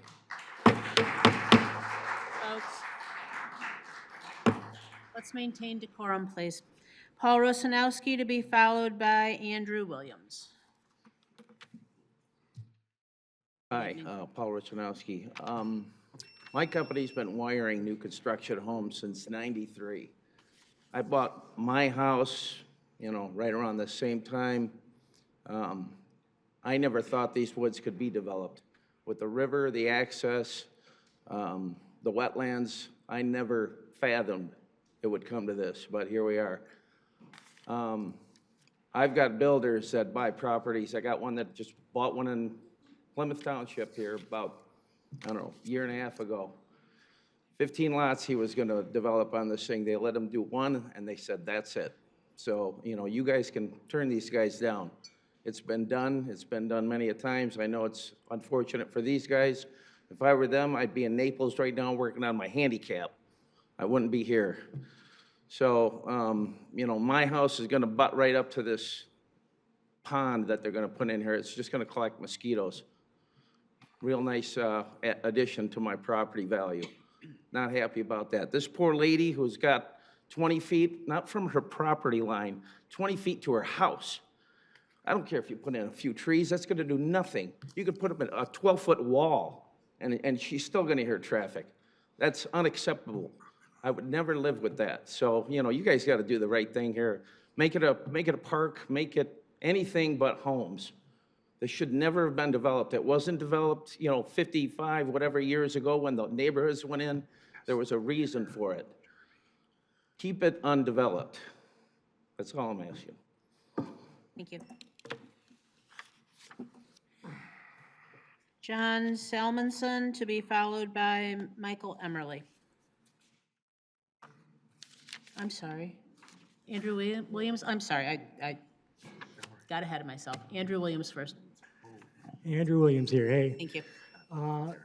Bill, I remember you, Bill Gerard, back when you were police chief here, and we lunched at Warren for a while, and Valerie, I think I worked on a campaign for yours way back in the day. I grew up on Parker Street and voted for some of y'all, maybe not all of y'all, but some of y'all. But anyways, I just have, I know we can't have a back and forth, but I have rhetorical questions for the council.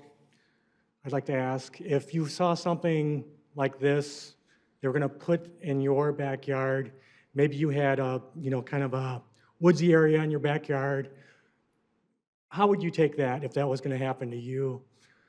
That's my first rhetorical question.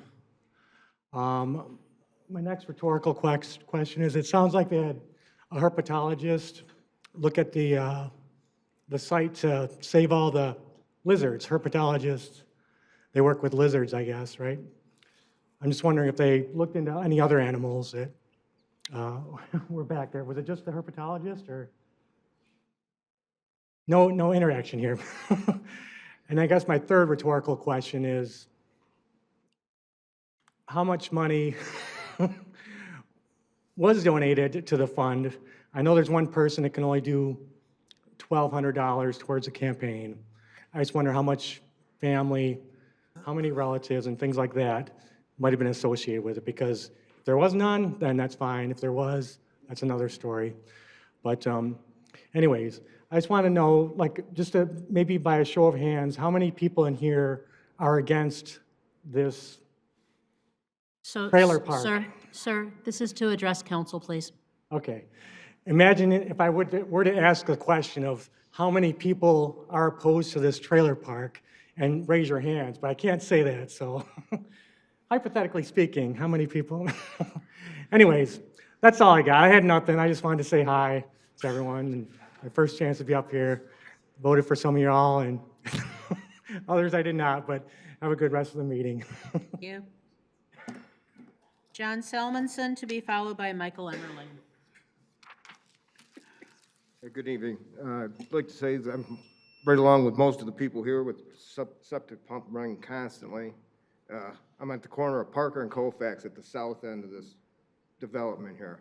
Everything runs downhill that way. It doesn't even show an accurate view of where the river's going to be, where that road's supposed to be coming out. There's a drainage ditch that floods out. Most of the time you can't go north on Parker in the spring. It's so wet. My neighbors right next door to me have sold their house 3 times, but it's in limbo right now because they're in the middle of putting in an engineered field. The neighbors right past them have already done it. The neighbor behind me's already done it. I'd like to know how many times in that neighborhood, how many fields have failed since they put the Riverwalk in and the development over at the old site of the school. I mean, you're just flooding the neighborhood from one to the next to the next. It's like the Titanic. Each house is having to go put an engineered field in. I mean, do we have any recourse going back to you for money that it's a $30,000, $40,000 hit to put an engineered field in? People can't sell their houses. They have to add that onto the prices. And it's caused by jamming houses like that in that don't fit. I mean, you should take 10 houses in that area. Most of us would probably be okay with that, not 30. That's just way too many houses in that small area. Too much runoff. And that retention pond is going to be a joke. It's already, you can't walk through that neighborhood. If you ever tried walking in back in there, you're up to your ankles in mud now. So I don't know what you're going to do with the water. Like somebody else suggested, get a third party in, have another outside look at it, because I don't believe what's going on here. And I think you should recluse yourself from your vote, seeing as you took money from during your campaign. So thank you. Thank you. Michael Emmerling, to be followed by Roger Groveth, I think it is. Well, I appreciate the opportunity to speak. This is the first meeting that I've been to, and I'm accompanied by my wife. We live on Lundy Street. So first of all, I am not personally opposed of developers developing and getting as rich as they possibly can. I really have no problem with that. America is a land of opportunity. However, it seems very off, just all things considered, to build on this piece of land. Now, personally, I like solutions. Everybody can complain about anything, and they do. I like solutions. I thought I heard something to the effect with one of the other people that spoke of raising grant money to pay the developers a handsome price for their property and turning it into a type of nature park. I think that would be beautiful. I think that would add so much value to the city, to our neighborhood, and I don't think anybody's hands would get dirty. And I think the developers would have a profit, because I'm certain they would get more than what they paid for it, to be frank. You know, thoughts also come to my mind, like, what about other areas? I was on a board for a nonprofit urban farming that was located in Highland Park. Well, we got chased out by the drug dealers, and the police told us we couldn't come back because they couldn't protect us. There is tons of land down there, and people need homes. Why not there? Why does it have to be jammed into this little green space that's apparently, from what I'm hearing, one of the last green spaces in our city? I mean, I'm a devout Catholic, and my faith instructs me to steward carefully the land, not to rape it and abuse it for a buck. And that appears to be what's more in line in this situation. I think anyone from a Judeo-Christian perspective, worldview, or faith tradition would be compelled to take concern with this. Even from a non-believing perspective, we are continuing to eat up the environment for profit, especially when there are plenty of places in southeast Michigan where these developers would be more than welcome to come in and make something really beautiful for the community that desperately needs that housing.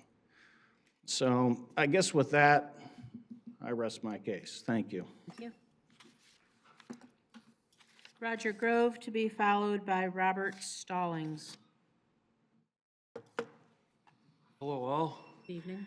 I live upstream on Power. I feel for all the people on Lundy and Parker for a financial burden. They're all going to have to put in engineered septic fields. That's just, it's going to happen. It's a fact. They punch all those holes in the ground. That water's got to go somewhere. And I don't see how they can engineer enough draining to remove that water properly. If any of you have been driven up and down Folsom Road last March, April, or May, that whole frontage on Folsom Road was underwater, at least 8 to 12 inches underwater. Perfectly visible when the leaves are off the trees. Back to the other development they did, Riverwalk, I believe it was the first one, the end of Cadillac. They ruined that area. And people are having problems, I've heard, with their foundations. Now the builder only has to warranty his work for 1 year. What's going to happen 15, 20 years down the road when those basements start collapsing from hydrostatic pressure? Also, we have a problem on Orchard Lake Road where occasionally they have to block off, close the road for the height of the water because everything flows that way. What do you think this is going to do to that? It's not going to make it better.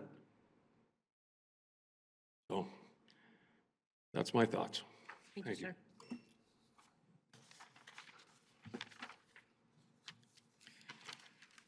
Robert Stallings to be followed by Mark Williams. I'm Robert Stallings. I've lived on Lundy for 45 years. Raised my family.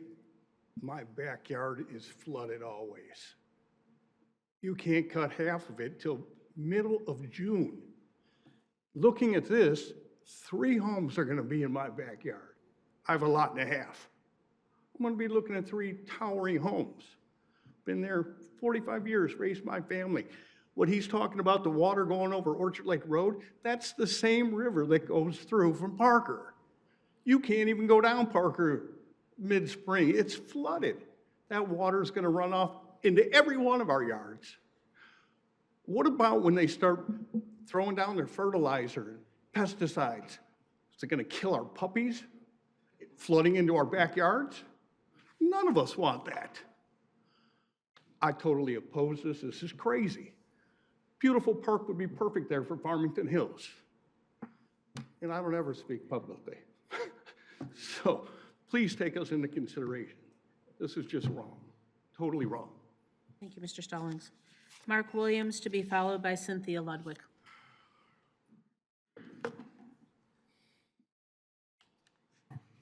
Hi there, folks.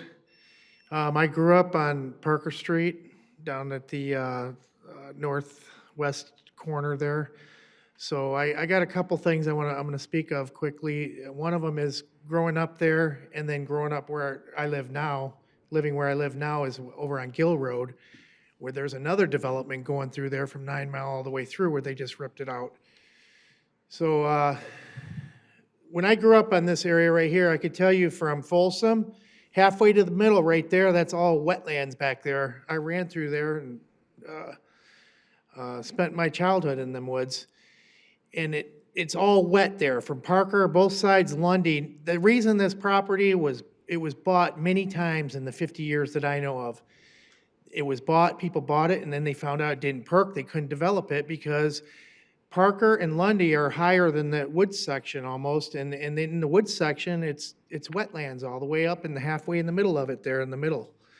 And then that backside is actually nice and dry. And we used to ride bikes back there and motorbikes and enjoy the wildlife, lots of rabbits and pheasants and you name it, things you didn't see anywhere else you could see there. Parker is still a dirt road going over there to Colfax. And it's what's happening is you already got 99% of the city built up. And these dollars, these tax dollars are going to be a drop in the bucket compared to what's being taken away here. People are talking about these trees. I walk back there now and I see the same trees 50 that were there 50 years ago that were this big, and they're now this big and they're still there. It's like you don't see trees that are free to grow like that. I remember riding a bike and there's a beehive in the middle of them and the bees were chasing me on my motorcycle going through there. All kinds of crazy stuff, field mice, I mean, things that most people don't even care about, but it's just, if 99% of this city's already built up, why can't we save this piece? And I know for a fact that other people have bought that and it didn't work out for them. I don't understand why all of a sudden it's working out. It's been there for a long time and there's not much of it left.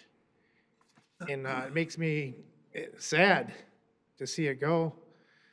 It would probably make a nice little park. If you go to like Royal Oak, they have more parks than anywhere. It's a beautiful place. You can't go around the corner without seeing a little park somewhere. It doesn't have to be a big park, or it just needs to be a little special place where somebody can get away and get back to nature. But pretty soon there's not going to be any nature left, and this is one of the last opportunities we have, and I feel like I'm wasting my breath up here.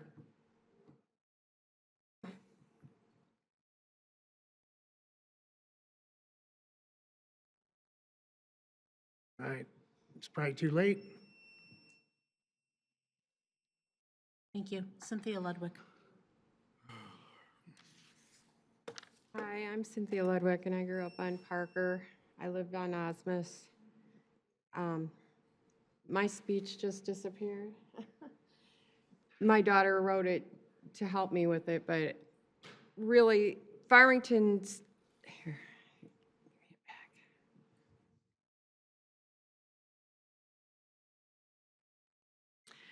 The development contradicts the city's own priorities. Farmington Hills already has less green space, fewer parks than surrounding cities. Cutting down the established wetlands further widens that gap. There are other areas that are better suited for this type of development. Finally, consider the long-term consequences for the community. Many neighbors have lived here for decades. This development threatens the property values, the neighborhood stability, and the environmental safety. Several residents, including my own family, have experienced high likelihood of flooding, and we're just moving out of Farmington. You people have lost your soul. I can't even talk. Thank you. Okay, that was all for our public hearings, so I have no more cards. The public hearing is now closed. Council, back to you.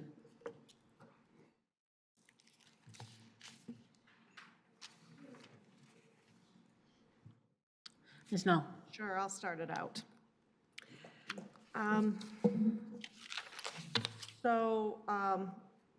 One of my big concerns is the road. And the fact that this road is going to basically go through right in between two homes. And it's going to empty out onto a dirt road and put more traffic on this dirt road. Additionally, the stream runs right by there. I walked and visited this area, and I know that it's very low there, and it gets very wet. And so I do not think that that is a good design, putting a road through there. I know that the reason it was put in is because our fire department likes to have 2 points of ingress egress, fire and police, specifically fire, in case of an emergency. In case one of the entrances is blocked with a down power line or tree or whatever, accident, whatever the situation may be, they like to have 2 ingress egress. And I do understand that. And I think that definitely works when you're building a very large subdivision where you have the ability to put in multiple ingress egress off of a variety of different roads.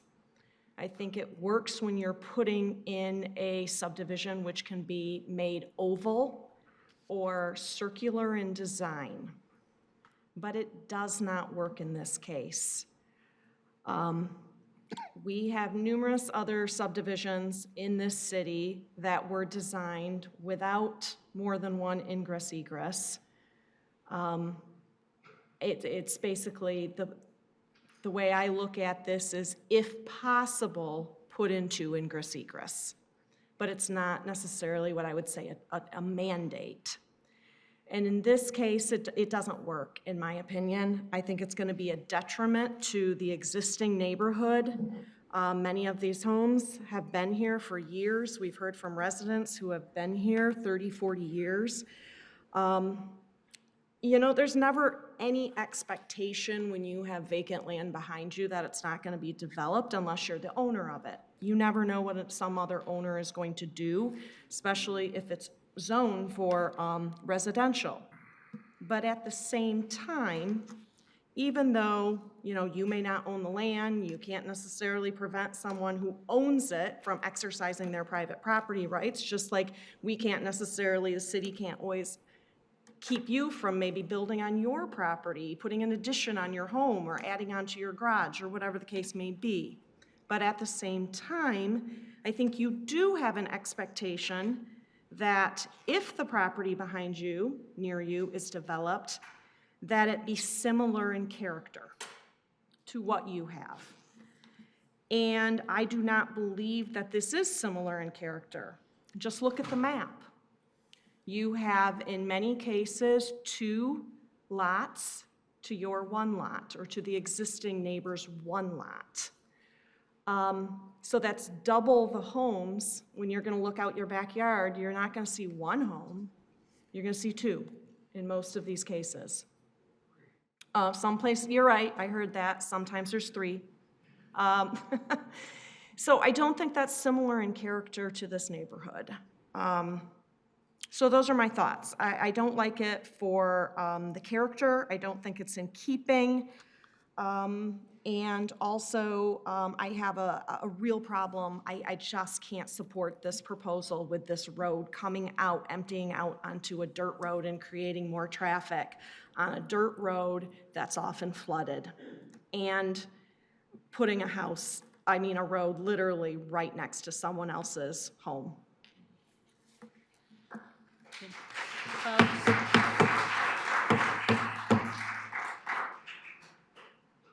Please don't make me excuse you from the meeting.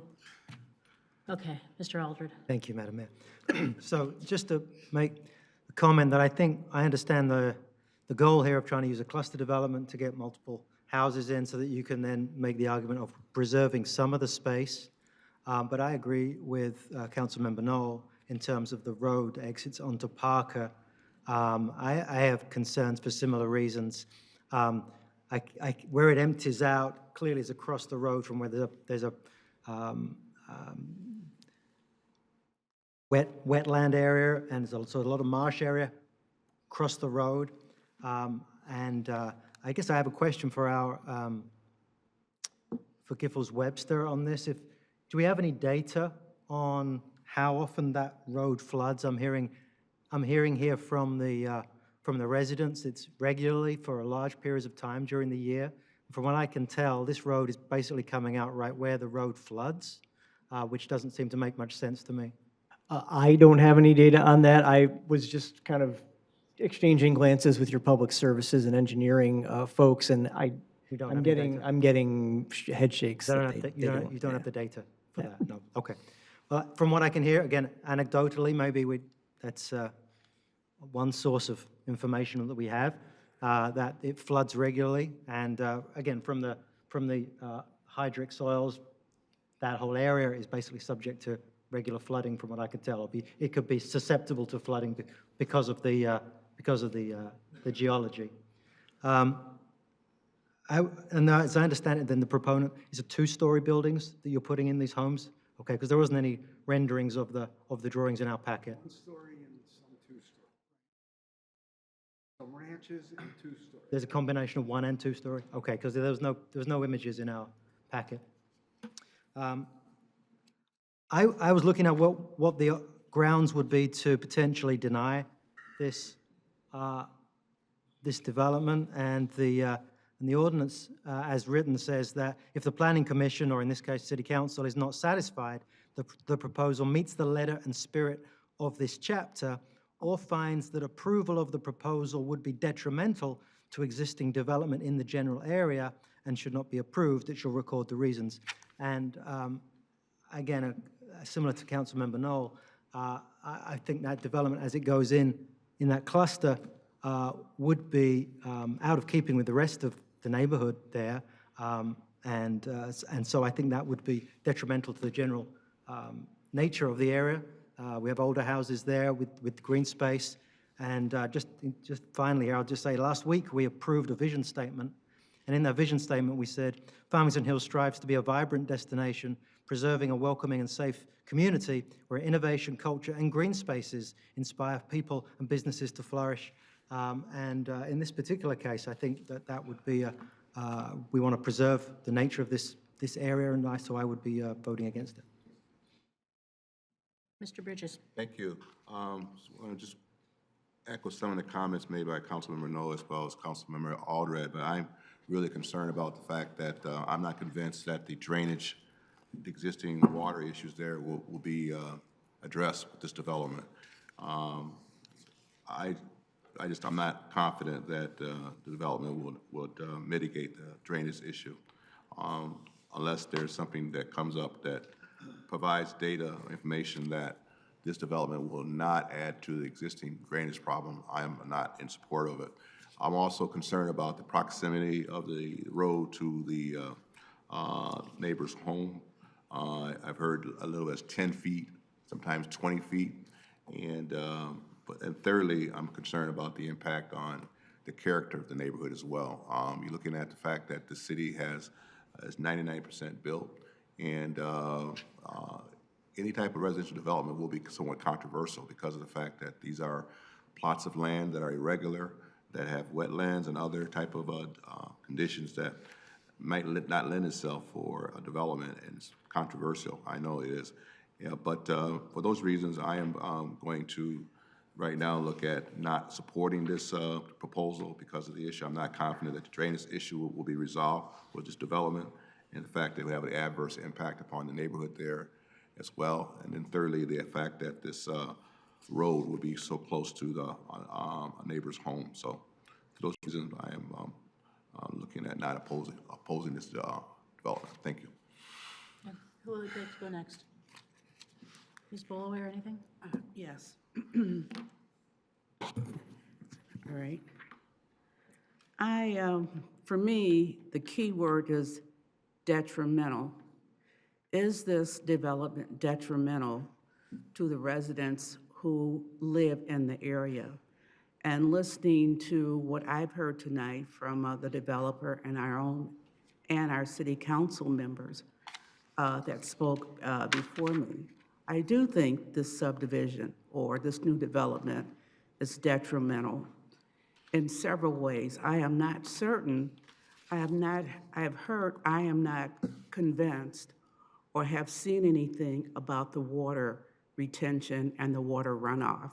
I've heard that there are some sewage systems going in and other underground that will take care of that, but I am not convinced at this point unless I see some other information that have not been presented to me in my council packet. I agree that this development is not meet the character of the existing surrounding neighbors. And we were not presented with a rendering of what that development would look like. So I have no idea, what it's going to look like. And I think the third thing is I also have some concerns about the road, and in particular about the resident. I think her name was Barbara, the road is so close to a home that you've been there for 50-some odd years. If I could, I would buy this property myself and make it into some type of park for that particular area. I don't have the funds, and at this point, the ability to get grants is almost nil at this time. I do believe that, the owners of that property, they have certain rights, and if those rights were all within our ordinances, we would have no basis really to deny this particular piece of this development. But I do think at this point, we do have some options. And one of the things that I've heard is this development going to be detrimental to the adjacent development and property? And I think so. And on that basis, I will be voting no on this particular project. Mr. Dwyer, anything you want to say? Thank you, Mayor. I'm all for development in the city, but I've heard enough as far as this particular property. I have a lot of concerns, as well as the other council members here. A lot of concerns about the detrimental issues on it, the flooding issues. I really want to protect the owners of the property. That's very important to me. Now, the gentleman that was up here before that threatened me by saying that I support the 13-mile middle belt. Yeah, I do support that, and I will support it if it comes back. This particular development, I will not support. Thank you. So I have a few comments. The first one has to do with Parker generally. Was a traffic study done on Parker? No.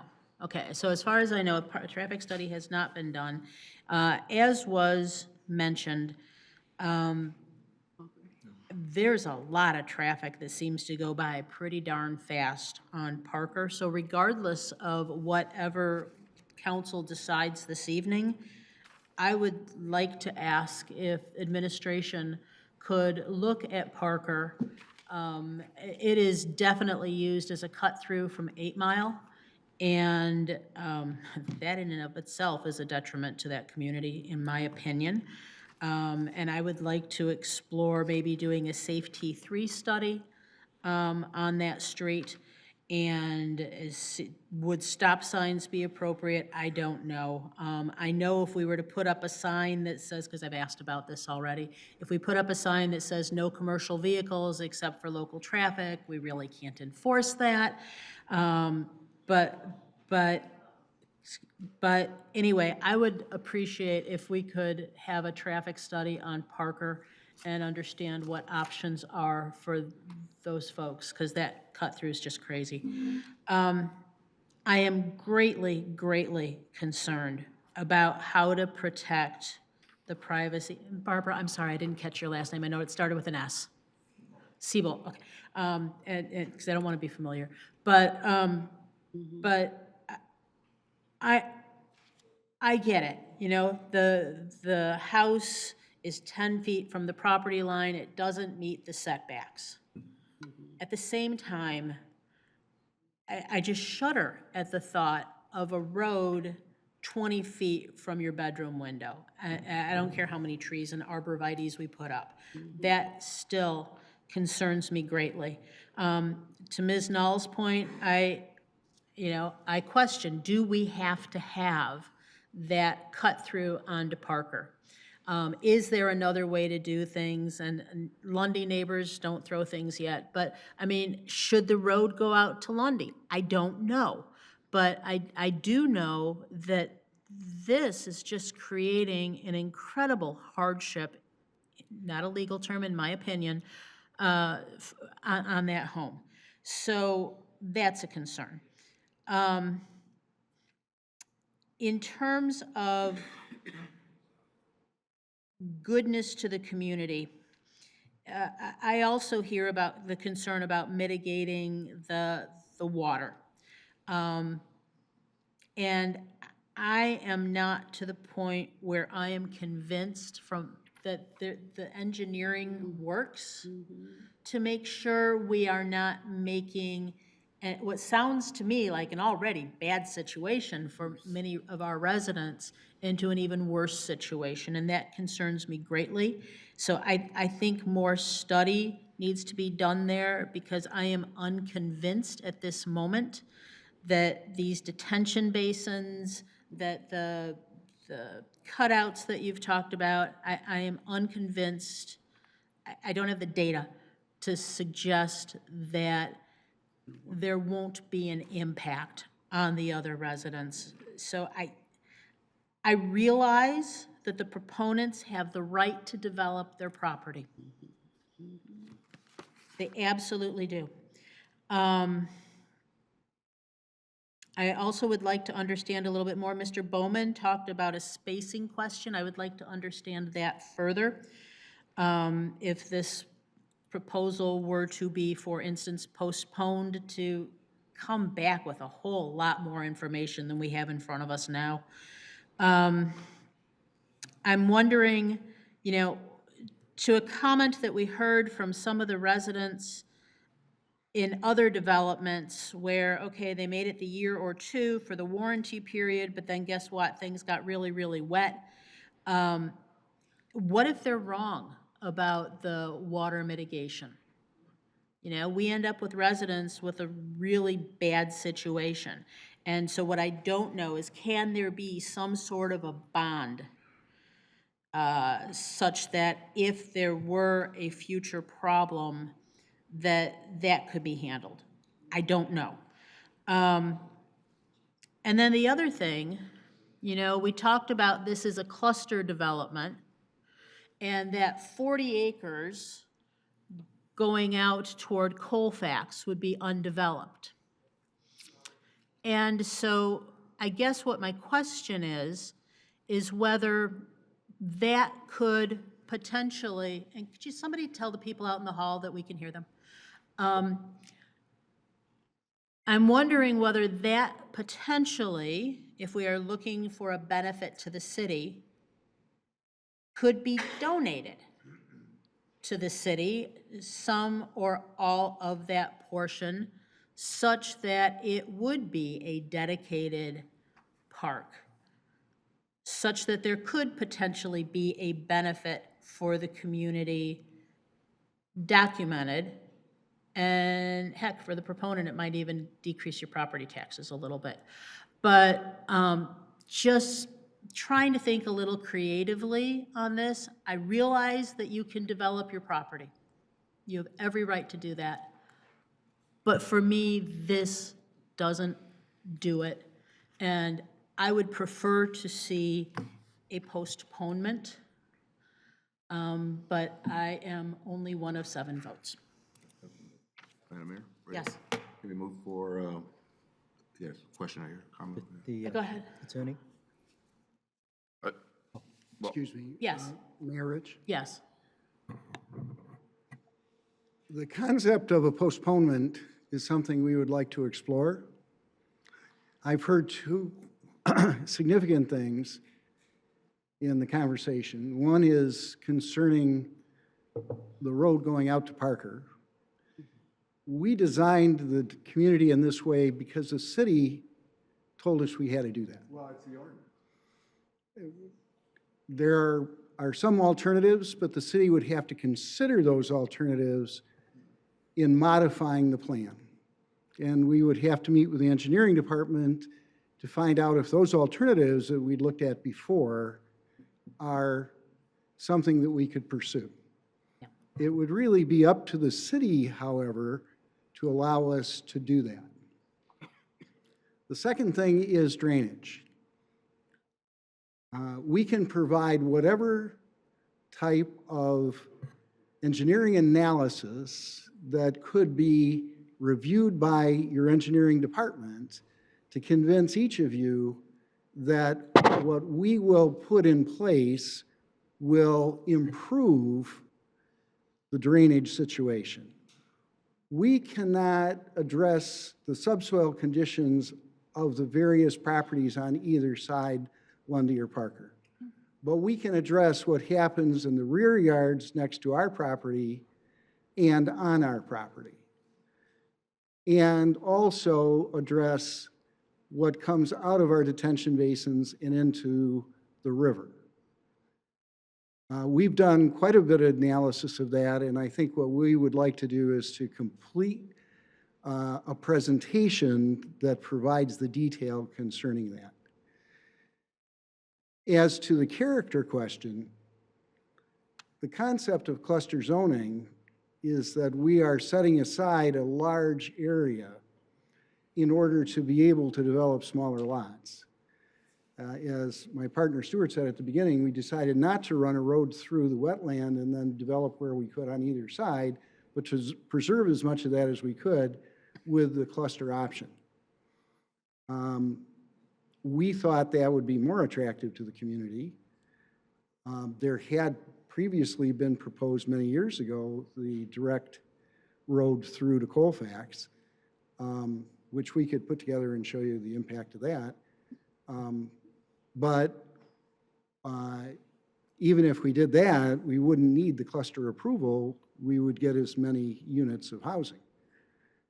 We think this is a better result. We understand the problem coming onto Parker, but again, that was something we were directed toward as a solution to fire department and traffic flow, engineering, planning, and that sort of thing. There are other alternatives we can consider if the city will consider that. So I would like to ask for a postponement to give us an opportunity to look into those alternatives. Council? I have a motion, but not for a postponement though. Well, All right? you're welcome to make a motion, sir. My motion is resolved that the application for cluster site plan 54-4, 2025, dated revised June 12, 2025, is denied because it does not meet all provisions set forth in section 34-3.17 of the zoning ordinance for the following reasons. The reason is that I think it's incompatible. The development is incompatible for the neighborhood. The drainage issue will not be resolved, as sufficiently resolved. The proximity of the road to the private residence is unacceptable, and the fact that it would also adversely impact the neighborhood there as well. Those are the reasons for my denial. So we have a motion. Is there support for this motion? Support. In fact, I'm going to use the word detrimental is the reason why I'm opposing this. Detrimental to the neighborhoods, the neighbors there, adversely impact the character of the neighborhoods there. Thank you. Okay. So we have a motion and a second. Is there any further discussion? Okay, before I call the vote, I'm just going to say I am only voting no on this motion because I would like to explore the postponement, but I understand if people vote otherwise. So let me say this. All those in favor, please indicate by saying aye. Aye. All opposed, same sign. I'm a no. So motion carries. This project is denied, and let's take a 10-minute break, please. I just want to say one thing. First of all, this community was well thought out. It is totally qualified. It meets your ordinances. And because, and I've been doing this for almost 40 years, people come out and they say all kinds of wild things without factual backup. We can prove, along with your engineering department, which you should have faith in, that this is self-contained and there won't be any issues with water. So I don't know where we go from here, but I know that we're being denied something that did qualify and meet your ordinance. Thank you, and we're on recess for 10 minutes.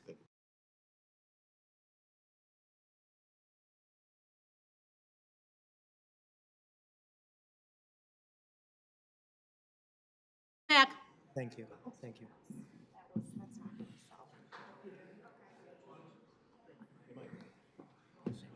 Sure. Late night. It's gonna be a late night. Too many things. It's way too many. You're welcome. All righty, if we could shut the doors, please. There's no, yeah. Thank you. All righty. Are we good? Jacob, are we good?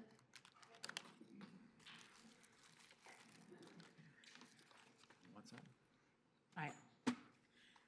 All right, welcome back. FYI, I've been informed that apparently we broke the internet with that last segment. Apparently, there is a 5-minute portion that the tape broke, don't know where, but we are back and we are streaming again.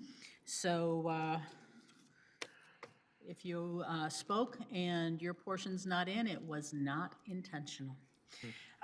We are now going on to item 5, public hearing and consideration of cluster site plan 57-4-2025, Wellspring of Farmington Hills, north side of 9 Mile between Middlebelt and Inkster Roads. This is CMR 11-25-159. Good evening again. Good evening. Charmaine Kettler-Schmaltz, Director of Planning and Community Development, to introduce the item to you this evening. This is our second cluster site plan public hearing for the evening. The location along 9 Mile, the proposal is focusing on the southern part of the property. They are currently proposing 52 attached units, in other words, 13 buildings with 4 units per building. We have the layout here of the southern portion. The Giffords-Webster will have a more detailed report for this. There is a concept plan for the northern portion, and you did receive earlier today in the email some supplemental information regarding the conservation easement and the discrepancy between what was shown on original submission plans and an updated email that my office received just a few weeks ago. So I know that you will have questions on that. We have informed the applicant to prepare for that discussion. I'm going to let Joe go over his review of the plan and submission. We have the applicant here to give a presentation and answer questions, and then the public hearing is scheduled for this evening after that period. Thank you. Thank you. Joe Tangari with Giffords-Webster again. Yes, so this is a 79.61 acre site, zoned RA1, single-family residential, and they are proposing a cluster. Now, we were just talking about another cluster. This one is somewhat different. That one was split into individual lots for each home. This one is clustered in 4-unit buildings, and they are owned more from the, or owned or leased, I'm not sure if they're owning or leasing, from the walls in, rather than having a full lot devoted to each unit. So important distinction there. So as Charmaine noted, this is taking place on the southern portion of that overall 79-acre site. There is a branch of the Rouge River that runs through this site. So this is entirely south of that branch of the Rouge River. There's a small bridge that takes you further into the site. There are some Wellspring Lutheran Services facilities in the interior of the site that are accessed via that bridge. And those facilities will remain for the moment. And I'll let the applicant speak to any operational questions that you might have about those facilities. So we are in an RA1 district, and that is what surrounds this site on most of the north side of 9 Mile Road. To the south, it's RA4, and to the west, it's a mix of RA1 and RA3. The Planning Commission, when qualifying this for cluster, qualified it under the lower density of the two options. That allows 1.8 units per acre.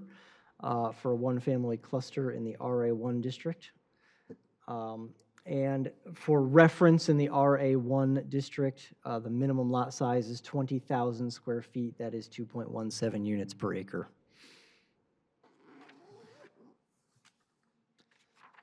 Moving on to the site plan, that's page 4 of our memo. They are showing 52 attached units in 4 units per building. There's 13 buildings. That number of units nets out to 0.67 units per acre over the full acreage of the site. The site plan under review at present corresponds to the concept plan that was originally presented when it qualified. The units are ranches, and they all have attached garages. There are 2 outlets to 9 Mile Road, and like I said earlier, they're keeping that bridge. They've mostly avoided the wetlands on the site. There's a small portion of one that is placed in a culvert, and there is a detention pond that's going to kind of butt up against one of them as well. There's a little common observation area as well marked on the plan, and that connects to some of the pedestrian walkways that are going through this site. This site is also connected via those pedestrian walkways to the sidewalk along 9 Mile Road. Finally, there is a small visitor parking area down in the southwest corner there that is also connected via sidewalk to the other units into that 9 Mile sidewalk. They have also provided a plan that shows what would be a Phase 2 with 88 units north of the River Rouge. They do not have detailed plans for that at this moment because those units are not being proposed at the moment. They're only proposing the 52 that they've shown in detail. But when this was in front of the Planning Commission, we had asked that they show the full potential of the site with this cluster qualification if it was all done out with units. And they provided that Phase 2 plan for us as well. So you can see at the maximum potential build-out with this level of qualification, the full number of units that they would be able to get on the site if they were to pursue a Phase 2 at some point in the future, which would require site plan approval.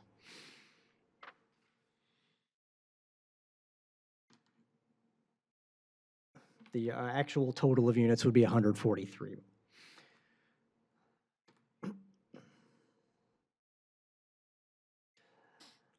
So looking at the dimensional standards, in the RA1 district, the standard setback to the front is 40 feet, and that's from 9 Mile Road. They're showing 76 feet. Their side setbacks are 173 and 43 feet, and their rear setback is, rear property line is quite far to the north, so they're almost 2,000 feet from the rear property line. They're showing 22-foot building heights for those ranch units. There are not individual lots. They do have the required spacing between each building of 4 units. And they do have the required setback for garages as well, which is 20 feet.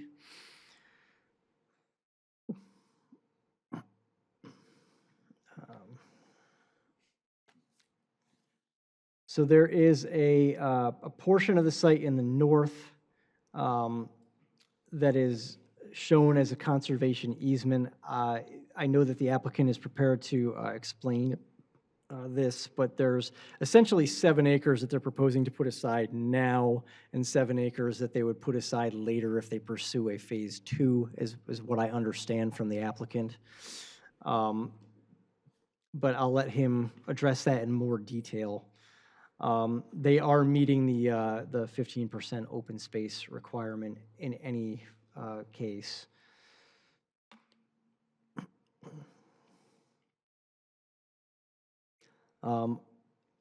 Other standards, we found the lighting to be compliant. The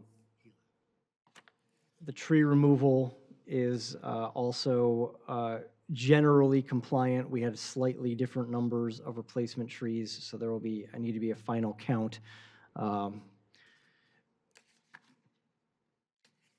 when this actually gets permitted out.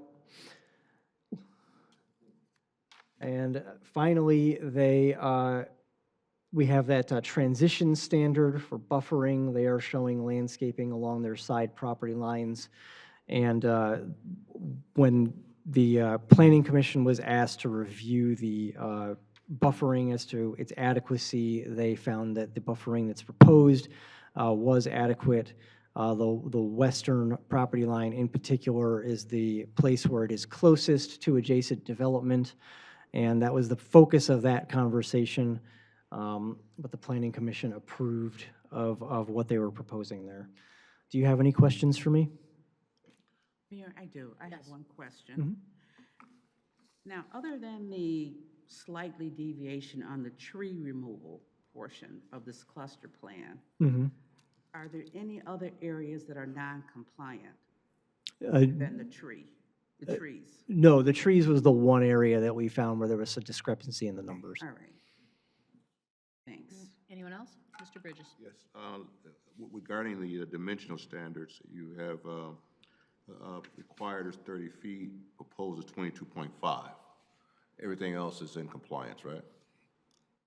Right. Most of the dimensional standards actually exceed the, Except the one regarding the height, building height. yeah, they're below the maximum height for the district, yeah. Yep. So they actually are in excess of all the requirements for Exactly. the, yep, And they're 20% of open space right now. that's right. Thank you, appreciate that. Ms. Knoll, go ahead. With Phase 2, you mentioned, so the density was 2.7, or no, sorry, 1.8 per acre? Correct, yes. Yeah, but what is it if they move forward with Phase 2? Mhm. So it comes out to exactly 1.8 if they add all 88 of those units that they show on their conceptual plan. So if you take the area of the site and you divide it by 1.8, you get 143. That's the maximum number of units you could ever put here under this qualification. So when you're figuring out the density, though, no matter whether you're talking Phase 1 or Phase 2, you are using the entire dimensions of the site, including what may go into the conservation easement? Yeah, that's correct. It's So you're the, using everything? it's Okay. the net density across the site, yes, exactly. Confirming, thank you. Anyone else? I have two. One is, we previously have talked about a 9-mile non-motorized parkway. Mhm. Is it on the north side of 9 Mile, or was it the south side of 9 Mile that this was proposed? And does this have any adverse interaction with what we were thinking for this non-motorized parkway? I'm not familiar with the details of that design. I don't know if you are, Charmaine. I will say that the sidewalk is at the very edge of the right-of-way. So as far as the placement of the pedestrian infrastructure that's being proposed here, it would come at the very outside of whatever layout was being proposed there. Because I would think we would want to, since we have a little bit of way along 9 Mile, to build that now Yes. as part of this development. I don't recall exactly which side of 9 Mile that pedestrian way was scheduled on the preliminary plan.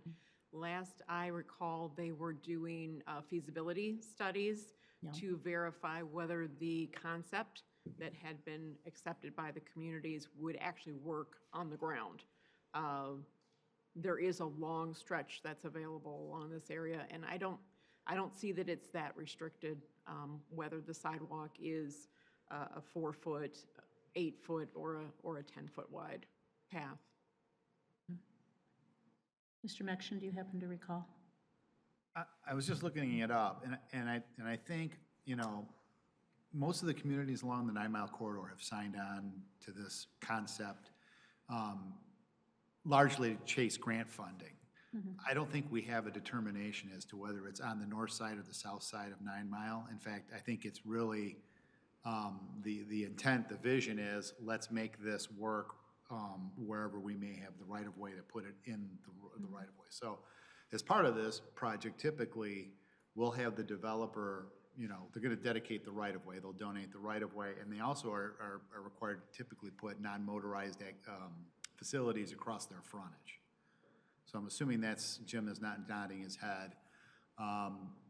So we will have some sort of connectivity there. The 9 line is a little more aggressive than that, but we should have room in the right-of-way if it's dedicated as part of the project. Yeah.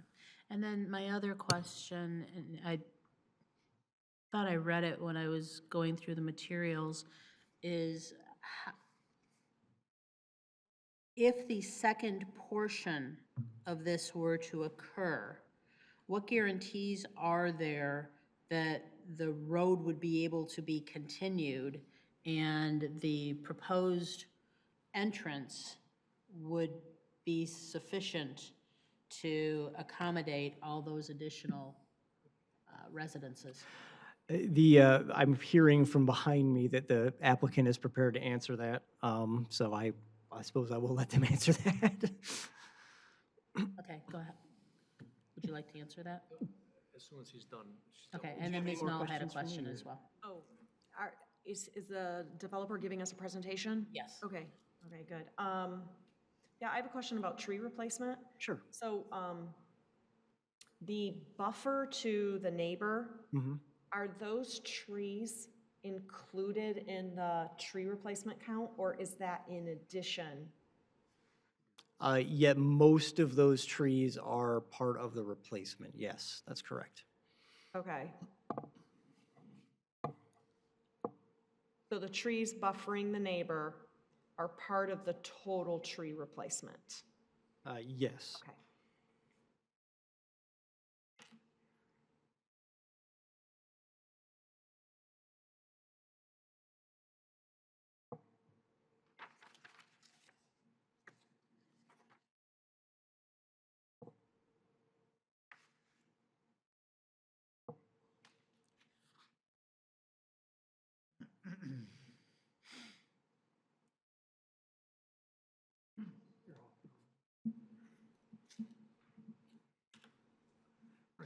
Good evening. Area Nicola, Eureka Development. Good evening, Jim Butler, PEA Group. I think Joe and Charmaine did a really good job kind of giving the overview of the project. A lot of the stuff that I'll go through will be kind of a rehab of what they were talking about. So the site, as Joe pointed out, is approximately 79.61 acres, located on the north side of 9 Mile Road. We are talking this evening about the southerly portion of the site, which is adjacent to the 9 Mile Road frontage. This is our site plan, consisting of 13 buildings, 4-unit buildings, so a total of 52 units, with an entry point off of 9 Mile Road, which is a boulevarded entrance, and then to the west of there is going to be a secondary access. If you look to the lower left-hand or lower right-hand part of the page, you'll see kind of a perspective, which was included in your package of drawings. This is a first building elevation, single-story building, consisting of high-quality materials. Maximum building height's about 22 feet, 6 inches. Your ordinance allows us to be up to 30 feet. And then finally, the Phase 2 plan, just for kind of reference. To the right, you'll see where Phase 1 is with the 52 units, and then Phase 2 with the additional 88 units, how that would lay out. That, of course, would have to come back to the Planning Commission for site plan approval as that goes forward. We're glad to be here tonight presenting this very thoughtful community. We have Wellspring Lutheran, the ownership of the site, and we worked very hard to come up with a design that would preserve the beauty and the nature around Rouge River while providing with the mission that Lutheran lives on, providing for economically attainable housing for their community. So as a community member, when we approached this site first, we thought, what better than working around the landscape and nature to provide the synergies between what we're trying to build and what we already have in place. With that in mind, we voluntarily proposed a conservation easement on the north side. It was well received by the neighbors, well received by the city functions, and also Oakland County Parks expressed interest to get involved and manage in the future.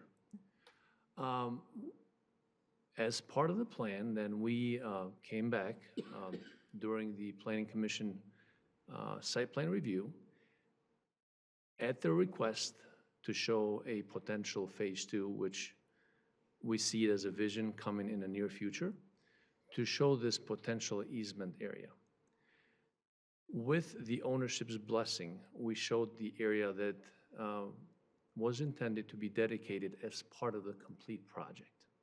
But since at this point, we're only seeking phase 1 approval, which is the site south of the Rouge River, then we got the approval through Planning Commission for the 7 acres of the conservation easement. So I wanted to make sure that was clear. The intention from Wellspring as a community member is to provide a larger site for conservation easement, a total of 14 acres plus or minus, as the complete site develops through phase 2. But for phase 1, they're dedicated to the first 7 acres. Now, the other question that I heard was the access point for a future phase 2. This access point would be through a redesigned river crossing where the existing crossing is currently does not meet the standards. We would redesign that as a boulevard that would go into that concept phase 2 that we showed right here. We have reviewed this with traffic experts, with the city engineering and the city fire department, and they have agreed that this type of egress is sufficient for the phase 2. Granted that, we provide with some additional features on phase 2 once we have the dwellings identified or we have the plans. For example, fire suppression systems on our housing, which is not a norm for this type of development. Any questions for us up to this point? Please. Yes. Please, go ahead. No, you go ahead. Do you have your hand up? Mr. No, Aldridge, no, go ahead. Go ahead. one of you go. Okay. Um, Go ahead. Okay, so I have a question on the bridge. Sure. It seems to me that where you're building the phase 1, this is the western portion of it. It's the southern portion of the bridge. So the Oh, Rouge well, River no, cuts it. Sorry, so phase 1, Yes. the western portion of phase 1. Okay. Yes. Okay? So it's along 9 Mile, but it's the western Yes. portion of your development. To access that, you have to drive over the bridge that's currently there, correct? No. Because there's 2 bridges on your property right now. There's only one. Pretty sure that other one's a bridge. There's 2 bridges. No, that's, the road is only one road. There's like one. There's 2 One roads. Yeah, there's a culvert, but the road, accessible road right now, it's only one Yeah, road. I know where the one bridge is. Right. If you want to go back to where the track is in the Wellspring buildings Right. in the back, that's the one bridge. Right. But I thought there was another bridge more on the western portion of your So there property. used to be a pedestrian bridge. Yeah, that's the one I'm The talking about. pedestrian bridge was removed over 5 years ago. So the pedestrian bridge was removed. So today, there's no bridge there. Some of the background here is, the facility, the site was used for offices and some apartments and some other types of care for, under the Wellspring Lutheran ownership. Currently, the status as it stands, the property, the buildings to the north of the river are access to that one standing drivable bridge. Yeah, That's one access point. yeah, I'm That's currently familiar with accessible. those. And are those buildings going to be torn down immediately? Good when you question. start construction for phase 1? Good question. As the dismantling of the utilities for all the buildings south of Rouge River is ongoing with WRC, with DTE and consumers. And we anticipate those buildings to be demolished in Q1 of next year, granted that we get approval tonight. And phase 2 buildings will follow right after next year. We would like to get, even though phase 2 is not approved yet, we would like those buildings, now they're not being used, to be removed So then the space is no longer, it's green space, basically. Okay. You good? For now. Okay. Mr. Aldred? Thank you. So on the phase two, I know this is phase one, but let me just say, in general, I think the plan makes sense in terms of a cluster development.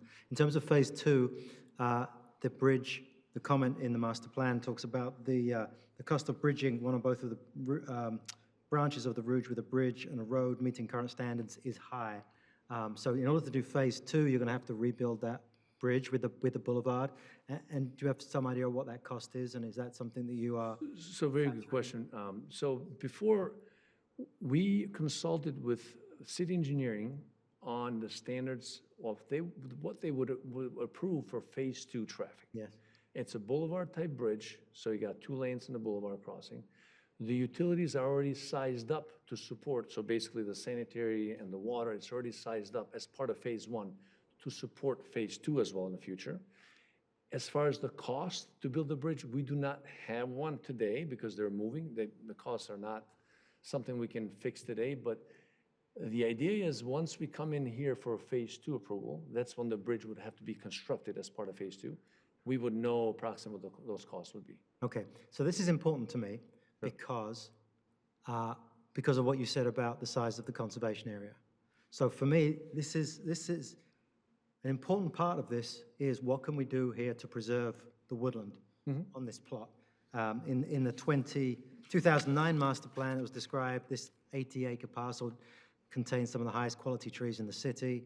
And if opportunity should present itself, the site would be suitable for public recreation, et cetera. So that was 2009. 2024 plan, similarly, consideration may also be given to providing access to adjacent neighborhoods for any shared open space, potential for some land to be acquired for use as a public park.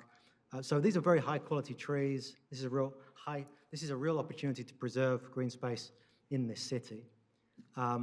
So my concern is, looking at this property, you have about at least 20 acres of undisturbed woodland, even with your development, because you've done a good job of you're proposing development in areas where there isn't, it's in the open areas already, right? Which is great. I really appreciate that. You've done a good job putting together a solid proposal. But there's 20 acres plus that you're just not even touching. And what I'm hearing is you're saying, well, we'll do 7 acres in phase one, and if we have phase two, we'll give you 14 acres. I'm trying to understand what the logic is there as opposed to coming to an agreement around a larger area as part of phase one. If I may, the concept of phase two, which is this sheet here, it's a pure concept, which means that we have taken only the setbacks as we've had them on phase one, and we kind of mirrored and placed them on a piece of property that we haven't studied in terms of the utilities, the access points, the drainage, and everything else. So if we came in today and said, we're going to give you not 20, we'll give you 30 acres, because ideally you can maybe squeeze more than 20, I don't know. What happens tomorrow if we cannot, even though we're allowed to build the 84 units per the ordinance and the cluster ordinance says, but we have already dedicated to the conservation needs. So what we're trying to say is this: the ownership is willing to give a lot more, but without having a phase two defined at a later date, which we're going to come back, we feel more comfortable to give more land once we know what phase two is going to need. That's all. Because your 14 acres is where that purple vertical line is on that current image right now, which is still a long way even from the area where you're proposing to develop. So what I hear you saying is that you're looking to be conservative in terms of not overcommitting land because you may need it as part of the development. Go ahead. Good evening. My name is Ren Rouge. I'm the attorney for the development for Wellspring. To answer your question, it's not as, from our perspective, it's not as simplistic as that necessarily. We're looking at this development that does not necessarily meet the typical criteria of a for-sale development. We have a mission. Wellspring has a mission that it has to abide by, and the perspective of the mission is that this entire development is going to be for sale to 55 plus. We're trying to develop a 55 plus community here. And this earlier portion is basically our proof of concept. We don't know what necessarily, how the market, the 55 plus market will drive sales. And so we are, from our perspective, we have to take a sort of a measured approach because the mission is primordial. So to answer your question, ultimately, we may be giving you the 14 acres plus or minus, or you may be getting de facto the entire second portion of it because we may not develop it. And I'll stay here while you ponder that. When, if phase one is developed and 7 acres is set aside, yes, how will anyone get access to those 7 acres? I can answer that. So the current crossing will be pedestrian only, and we'll have a access point that's existing. So we'll have sidewalks already proposed. If you see our site plan, we'll have sidewalks that connect to the existing crossing. They could walk all the way. Once the construction is complete of phase one, the neighbors outside of the community can access the northern portion of that easement through the pathway that's existing. So you'll provide access to that 7 acres? That's the idea. After phase one? That's the idea, yes. Otherwise, you wouldn't, only the neighbors to the north would use it, right? So only the people that are adjacent to the property, which makes no sense. The community Yeah, has to. but my concern is that phase two may not happen, right? But as the attorney said, then maybe there's other options, so it's, they could think of That that. was my concern. My concern, if phase two doesn't happen, you're going to have, there won't be access to this property for the conservation. And so what I hear you say, though, is, however, if phase two doesn't happen, there could be a larger area that could be available. That's what the attorney says, yes. That's right. And that's what we're, so that's basically our ongoing conversation with Oakland County centers around that topic. That's why they're involved. That's why they love this project. That's all a part of it. We anticipate, of course, hopefully, all things being equal, that we would come back for a second, for the second portion of the development, be here for phase two, get your approval then, and materialize it all by way of conservation agreement that we would draft with your attorney, and we'd move on, and I'll be happy for it. Okay, thank you. Thank you. Okay, I just Madam have Mayor? one, yep. May I ask a question and follow up to Councilmember Aldridge's question about the access? I just want to be clear, if this is approved, there would be a contract put into place regarding the open space and conservation area. And it sounds like there is, as part of this development, there is going to be a pathway access to it provided as part of this development. Am I understanding that correct? Is that part of this proposal? Yeah, and we would be, I think that is a correct understanding. However, there's going to be some dynamics here, as you could imagine, which will impact it for so long as we have construction on site, right? But once the construction is all done, then absolutely. So For we will health and safety, we can't allow so people during construction. So we would have a trigger at the end of the construction. Oh, sure. So if I may, Madam Mayor, so you're saying after construction is complete, the pathway would be in place and usable? Correct. And then, of course, with a second trigger, Mr. Javits, you would certainly, and you certainly know, that if and when we come back for phase two, we would have some ongoing limitation that would, enclose the access for the time of construction to be opened again within the 7+7, whatever it may be. If I could just make one more comment, I would still be happier if it was 14 right from the go. Just to be honest, I would be happier if it was 14 right from the get-go. Sure. Considering. I imagine you'd be considering the- happier at 80, but here we are. I just have one. What is the price point of these units we're talking about? So the mission has not established a price, but we anticipate them to be at the low to mid 300s. Thank you. Which is very attainable for the communities. Yes, question. please. And just I want to clarify or verify, these are definitely owner occupied. They will be sold. These Yes, are not ma'am. rentals, correct? Yes, ma'am. Okay. That's the goal, yes. Okay, and then you are going to do your best. I know these are just renderings. These are not the exact drawings of what they're going to look like, but you are going to do your best to make sure that they're in character with the surrounding neighborhoods. As you know, the neighborhood to the north is very picturesque. It's kind of built in the middle of a woods.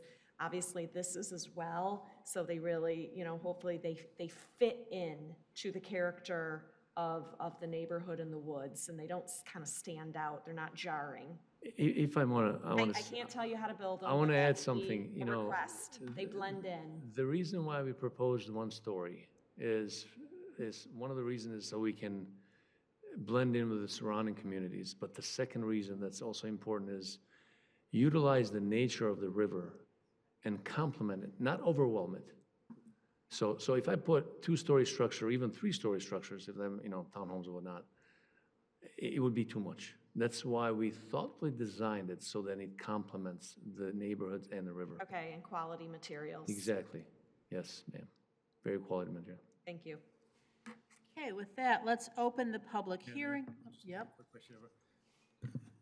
Thank you for coming this evening. I just, we touched on the 9 Mile Road right-of-way just a little bit. Is the intent of the developer to dedicate the frontage as part of 9 Mile Road right-of-way? If that's part of the agreement for the access, yeah, we would do it, yes. Okay. Now, we do have a sidewalk proposed there, as you can see.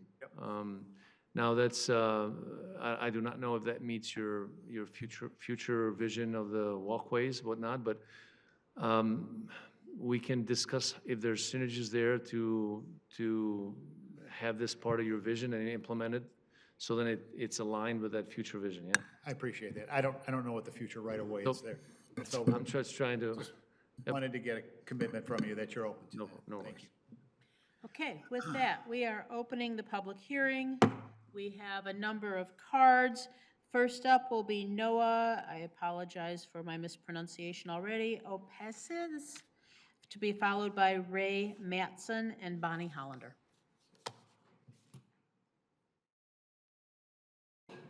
Good evening, Noah. Noah Opasik. My name's Noah Opasik. I live in Spring Valley. I've lived here for 23 years, my whole life. And I'm here tonight as a young concerned resident who deeply cares about our community. As someone from the younger generation, I believe it's really important that our city continues to be a place where people like me want to stay, a place that balances growth with natural environment that defines it. I love this community and I want to build my future here. But developments like this proposed make it harder for that to imagine. This project doesn't reflect the heart of our community. It feels soulless, out of place, and inconsistent with the character of the existing homes and the natural beauty around them. I'm not against development, but it needs to make sense for the people who already live here and for the generations who will come after. I've seen what happens when young people don't feel connected to their hometown anymore. My own sister moved out of state because she felt there weren't enough communities left that still had the balance of nature, peace, and belonging. I don't want to have to make that same choice someday. I want to stay here, but to do that, I need to feel that Farmington Hills is still protecting the things that make it worth staying for. With an aging population, we need to be attracting young families with professionals,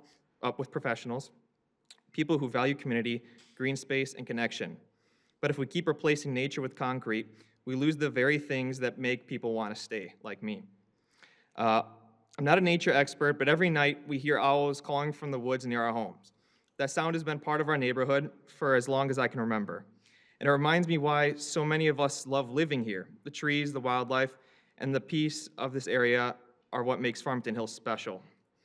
Another concern is that traffic on 9 Mile is already horrific.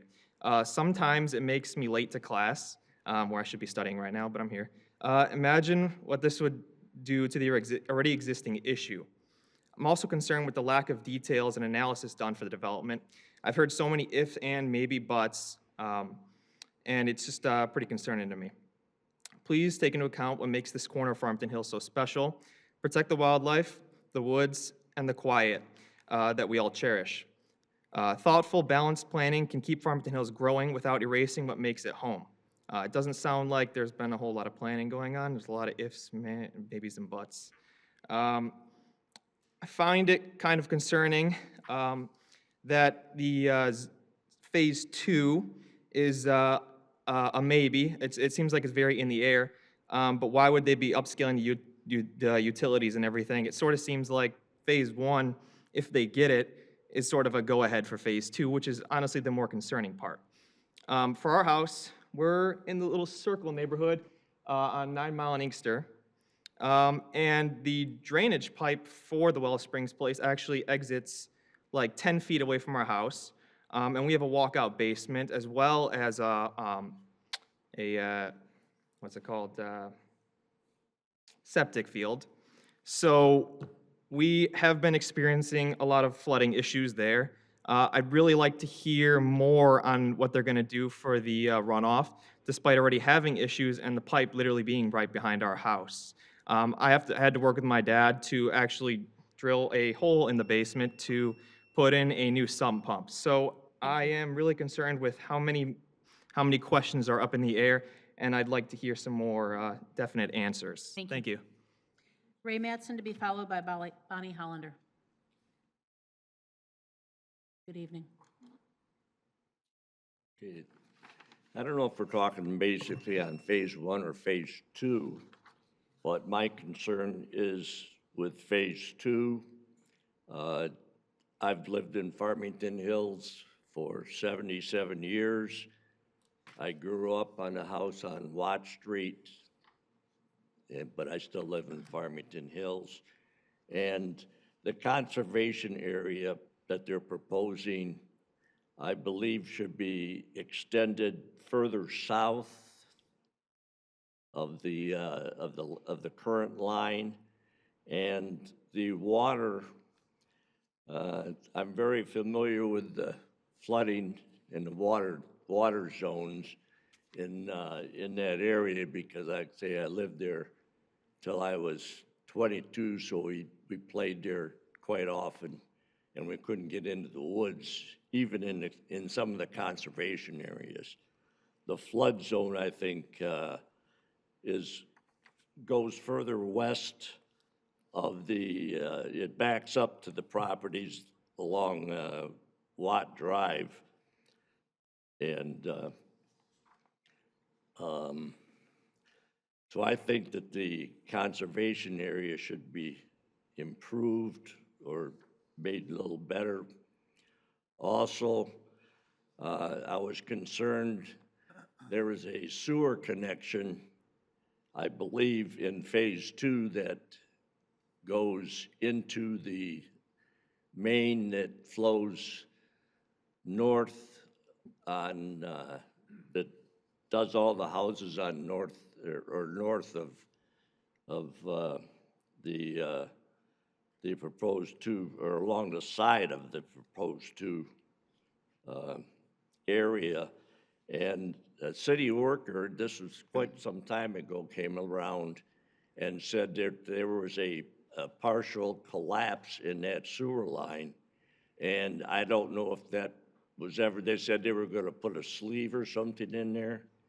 And if Phase 2 connects into that same line, I don't know if, I don't know what they do when they put a liner in there to improve that. Also, I know for a fact that there's buried garbage that's I would say a little bit northwest of the track field that was there. They used to dig a trench, and then they would fill it with whatever, I don't know. We used to, as kids, we used to go over there and root through the stuff, see if there was anything we could use for a fort or something like that. Thank you, sir. And Thank you, sir. okay. Bonnie Hollander to be followed by Matthew Hollander. Hi, I'm Bonnie, and I'm here for a few different reasons. I work at the Farmington Hills Nature Center. I'm a naturalist, and I lead programs. I've also heard from some of our relevant other organizations. Friends of the Rouge reached out. They couldn't be here tonight, and there's something that they wanted me to share with you, if that's okay. They are especially concerned about looking at this space as the needs for conservation versus development. The company developing the lots originally said they were going to leave 14 acres as undeveloped, but has since cut that down to 7.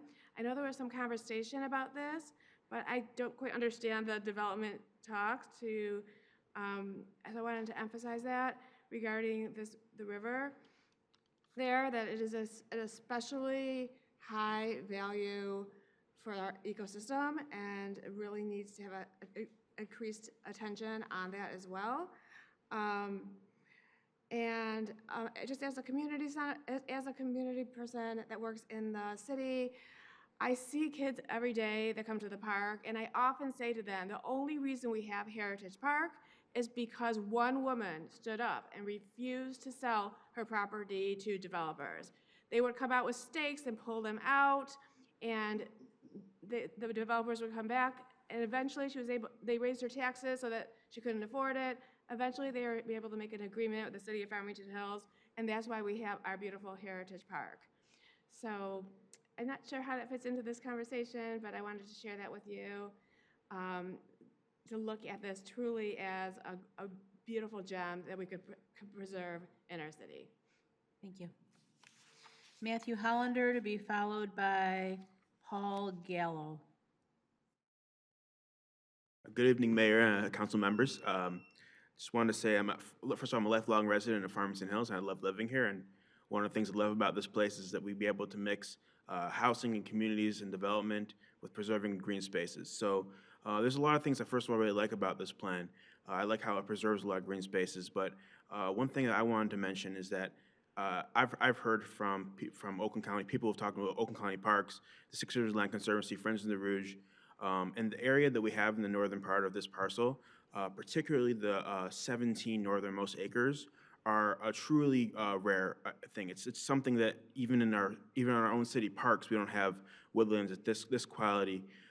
We have trees that are we don't even know how old they are in there.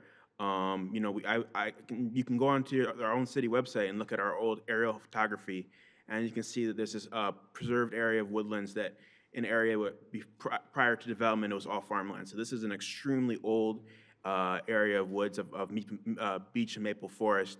So I wanted to think about, as we kind of talk about this development, really think about how this area can be preserved, not just a little 7 acres here and maybe 7 more acres in the future, but this really is, this 17-acre area is a core habitat. It's outlined in the city's master plan, and multiple different references I've seen from state sources have shown this area as a key habitat preserved. So as we kind of think about this development, I want to think about how this area could be preserved for access, how we can truly lock in this area as a future green area for our city is to use into the future. And like one thing we'd like to think about is like we want development and we want this infrastructure, but we also got to think about the natural world as a type of infrastructure. It provides water control, it provides air, it provides quality of life. The houses that back the forest tend to have a higher value.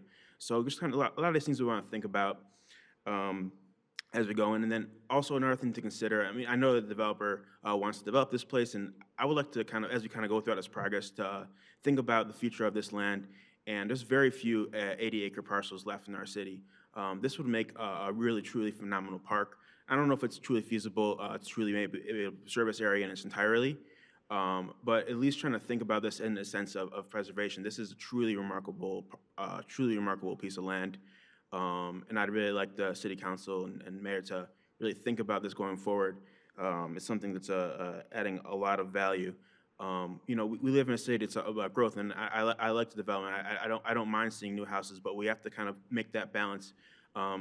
Having a place that's just for seniors and high density development, it's not a path for progress in the future for young people like me living in the city. So I'd like to consider that and think about that going forward to how to make this you know, balance between the progress and the development, as well as payment for our future. So thank you. Thank you. Paul Galler to be followed by Rob Steele.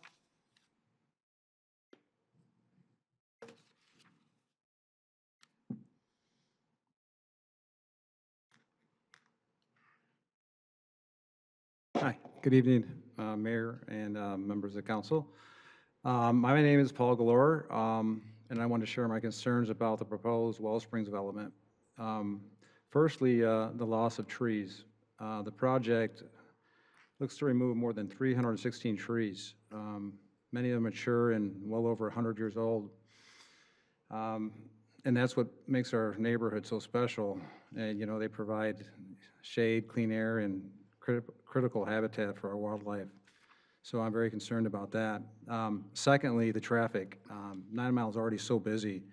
The more homes mean more cars on 9 Mile. The congestion and safety are already concerns for residents and pedestrians, so that's a big deal to me.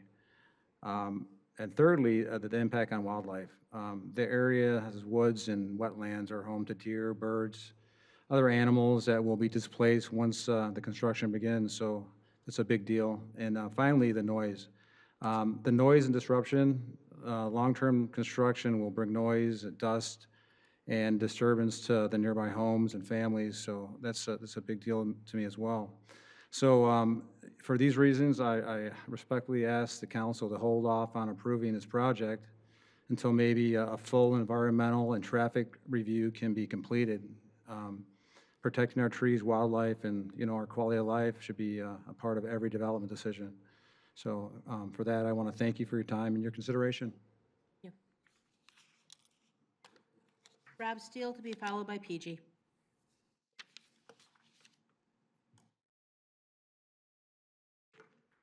Good evening. Good evening. My name is Rob Steele. I live in the Spring Valley neighborhood adjacent to the proposed development here. I'm going to share some concerns and offer some support. I think there's some good ideas that are being proposed in this beautiful place. But as a father of 2 young children at home and an invested member of the community, I wanted to respectfully ask the council to consider the following points. Some of them have been raised, but some of them have not. The first would be the traffic and safety of the residents in the area. The addition of 52 residential units could potentially significantly increase the traffic in this area, something that's already an issue, depending on what kind of residents are going to be coming and going from these dwellings. So along with that comes the safety of the pedestrians, especially a lot of the young children that we have in the neighborhood.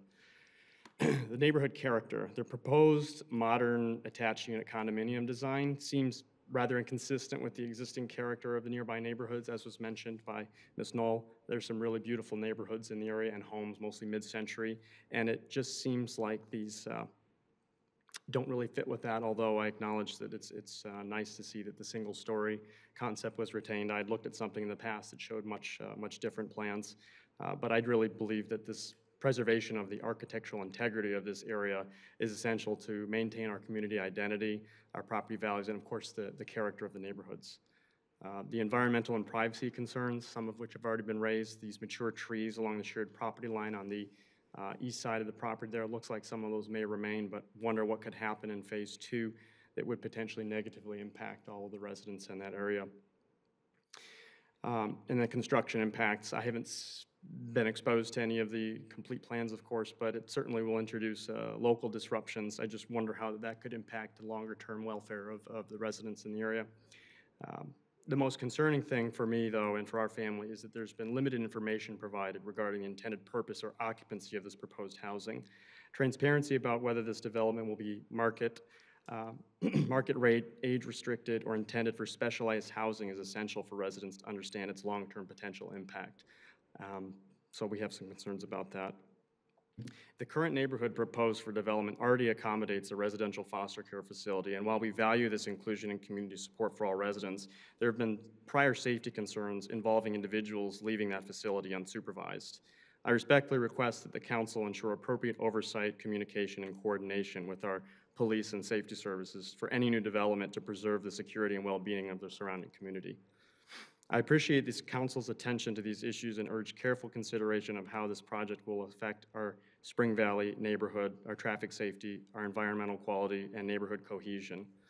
As proposed at the moment, I do believe the project could be detrimental to the neighborhood residents, but look forward to learning more about this development. Thank you. PG to be followed by Eric Schmidt.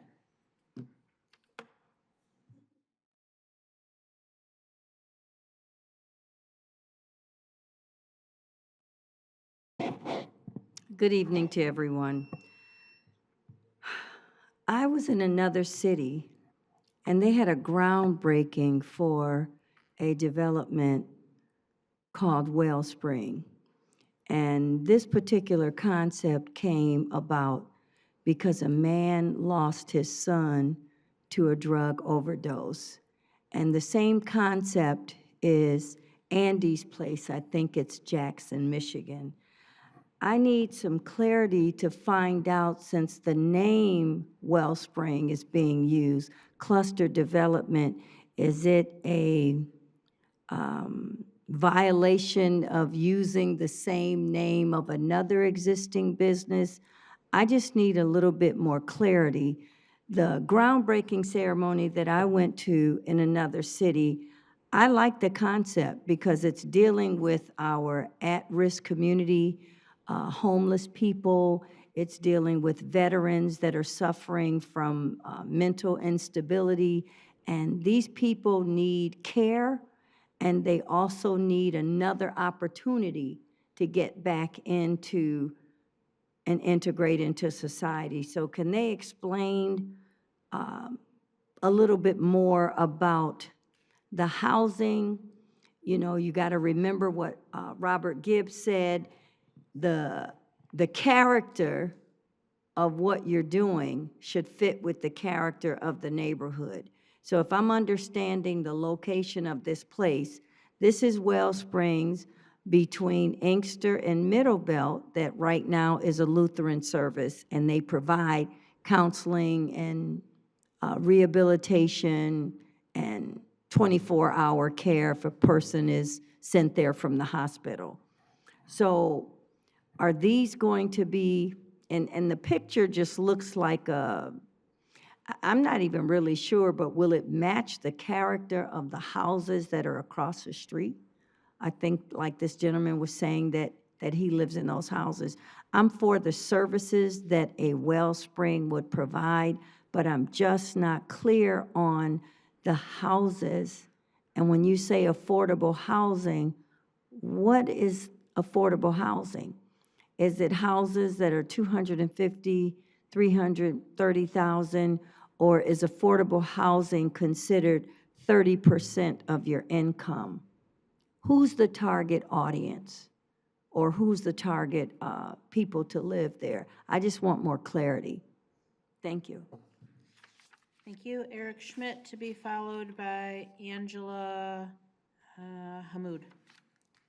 Good evening, and sorry again that I'm up here today. I really only had the intent of speaking one time at the end of today's meeting to address a couple of things that had come up, but throughout today's session, I felt compelled to continue to come up and see how related all of these developments are. And one of the things that was first mentioned was we're close enough on the trees. I've heard that a few times too, and that's kind of a big deal to me. And why that's a big deal to me is it might just be a few trees, but every corner that's cut is one more inch that soon leads to a mile. And this development kind of looks like a death by 1,000 cuts.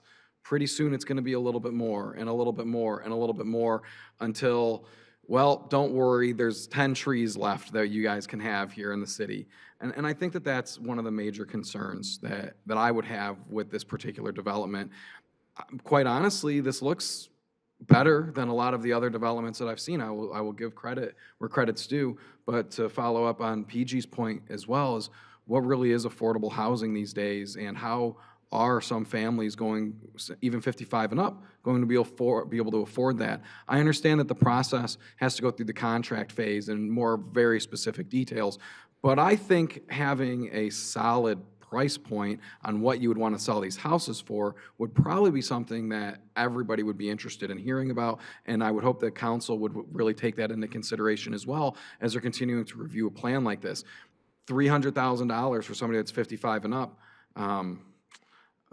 Hopefully Social Security sticks around and they're able to continue to have some of those, because any profit that they may have made from their house is going to get dumped right into this smaller house, and we're going to be stuck right where we are now with lack of affordable housing, lack of access to wonderful nature. I'm not intimately familiar with this area, so I can't speak too much on that, other than, like I said, is this sets a precedent where if you give just enough, if you do just enough, maybe it's not all the way there, it will get approved. And I hope that that's not the case, because there are a lot of other developments that are going on where we need the letter of the law followed. We need every detail tightened up and buttoned up before I think a decision can truly be made.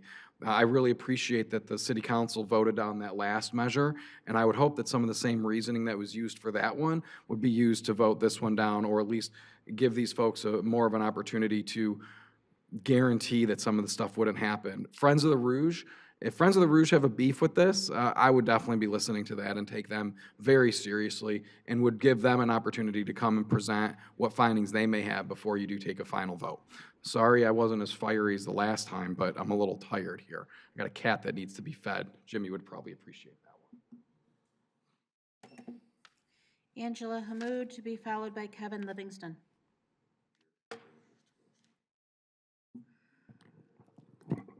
Good evening, members of the council. I have a lot to say, so forgive me for reading. My name is Angela Hammoud, and I live in the Spring Valley neighborhood. It's a beautiful wooded neighborhood consisting of large lots and single-family homes and a variety of wildlife we're lucky to see here in Farmington Hills. It's a really a sight to see, and I invite any one of you to my home if you haven't already visited our neighborhood. I'm a proud product of Farmington Public Schools, as are my 5 siblings. Thanks to our great school system, which is already very overcrowded, as you might know, my siblings and I went on to become doctors and lawyers. We're all young professionals who choose to stay in Farmington Hills, close to home, because we believe in this city, and its values, and its balance, and its commitment to doing what's right for its residents. But tonight I'm here at 10:56 p.m. on a work night because the proposed Wellspring development behind Spring Valley is deeply detrimental to our neighborhood and to the character of Farmington Hills as a whole. It threatens our safety, our environment, our property values, and our quality of life. This massive cookie-cutter project is not responsible growth. It's a nuisance and a loss that cannot be undone if allowed to continue. Let's begin with the traffic. Because this is already one of the city's most serious problems, both 9 Mile and Inkster are single-lane roads. Anyone lucky enough to work a 9-to-5 job already knows these roads are insanely congested every morning and every evening. School buses line up, emergency vehicles get stuck, and accidents happen almost every week. Now, adding hundreds of cars from this proposed development would bring those roads to a standstill. It's not just an inconvenience, it's very unsafe. And to my knowledge, no traffic study has been conducted to understand or how to mitigate that impact should this proposed project continue. How can such a massive, large-scale development in a quiet neighborhood move forward without a comprehensive traffic assessment? That is reckless planning, and if this project proceeds, the danger it creates on those roads will rest squarely on your shoulders, Council. Then there's the infrastructure. Our electrical grid is already overburdened with frequent outages and increasing demand. Our power went out, I think, 13 times last year. Most of the time there was no storm. It was just overburdened. So our stormwater and sewer systems were never designed for dense cookie-cutter condo construction on that land. And once the developer is gone, it'll be us, the residents, paying for those long-term problems, including replacing infrastructure and dealing with the inevitable damage that follows. What's even more concerning is the lack of transparency. As many of my neighbors have mentioned, the proponents don't even know what side of 9 Mile they intend to incorporate a non-motorized parkway. Really? How can the city and this council justify approving a project of this size without giving residents a clear understanding of what they're supposed to live next to? Thank you. Thank you, council. I hope you make the right decision. Kevin Livingston, to be followed by Randall Crufiel. Hi, I'm Kevin Livingston, and I'm in Spring Valley, which is on the northwest corner of 9 Mile and Inkster. In that subdivision, I have a house in there. I've also bought the land across the street from me, 2 acres each, so it's a little over 4 acres, because I wanted to preserve green land in Farmington. So I just bought it, and some of you may know, I'm not sure 100%, but I ended up building a way station for monarch butterflies there. Basically, it's a huge garden and has multiple plants that are growing out there to try and save the monarchs. So green area is very important to me, and I understand that they're trying to, save 7 acres. I believe you were trying to quiz them on the additional 7. I don't know if you really got your answer. I think they kind of like pushed it off to the side to the next phase. So I'm worried about the next phase. I'm sorry, a bit nervous here, but that's 88 units. You have one bridge going across. How is the fire department going to be handle that? You're going to have one point of entry into this? Is it going to tap into the other neighborhoods? Because I heard when I was buying the land that that they would, if they did develop this, they'd have to have another point of entry. So I'm kind of curious about that, if that's the case or not. And I also heard that they would have to develop our area, referring to Spring Valley, with water, sewer, because we're on well and septic there. And that kind of leads to my next point because of runoff. The Rouge River backs up to one of my properties, and it drops down, probably 40 feet down. My well is only 88 feet to the top of the, the well itself is only 88 feet deep. Most of the wells in that area are only between 88 and 110 feet down. It's not very far down, so runoff's very important to me. If it runs into that ravine, the ravine only needs to go a few more yards, and it's down to the aquifer. Our area in there with our wells is really, most of the wells in there are very low producing wells, and there's been a lot of dry holes. And how do I know this? I pulled every single well permit that was ever issued for about 4-mile radius around there to find out how the aquifer is flowing.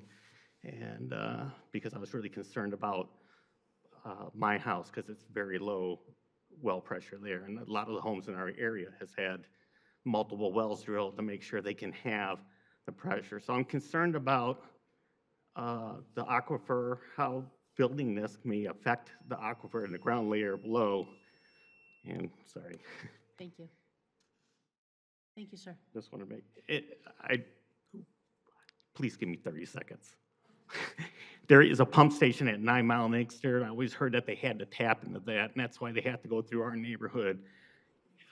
So I don't know if that's the case, but maybe you guys can ask them that question, because I can't ask anyone questions. Thank you, sir. Thank you, though. Randall Crewfield? Or Caulfield?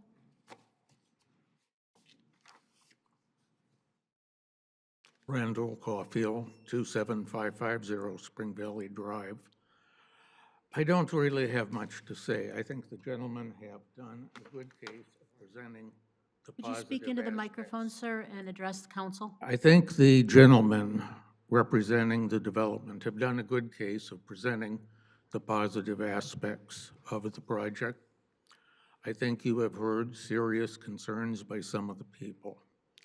The only thing I would say is, once you cut down mature trees, they're gone. You can't replace them with saplings. 2, Middle Belt, really, if they're going to put 100+ people in phase 1, another 300+ in phase 2, at least, 9 Mile Road needs a center turning lane. 9 Mile Road needs a light. I don't know if that is in anybody's plans, if anybody is making provision for that. Thirdly, from past experience and knowledge I have, which I won't go into, much of the planning for woodlands and wetlands and streams is based on seriously outdated data. If you've watched the evening news, heavy rains are becoming more and more common. I can't even imagine what a 5 or 6 inch rain, which is not that outlandish, would do in Farmington Hills. We had about 20 years ago an estimated 9 inches of rain landed on the 10 Mile and Grand River intersection. It washed down the hill, it flooded out a motel to the second floor. A 9-inch rain is just beyond my imagination, but it could happen here. So I say, has a study been made? Will the bridge be sufficient? How will the wetlands be affected? Just questions, no solutions. Thank you, sir. Okay, that is all the cards we've received, so I am going to close the public hearing. Council, it's to you. Can we address a couple of concerns? Sure, real quick? please.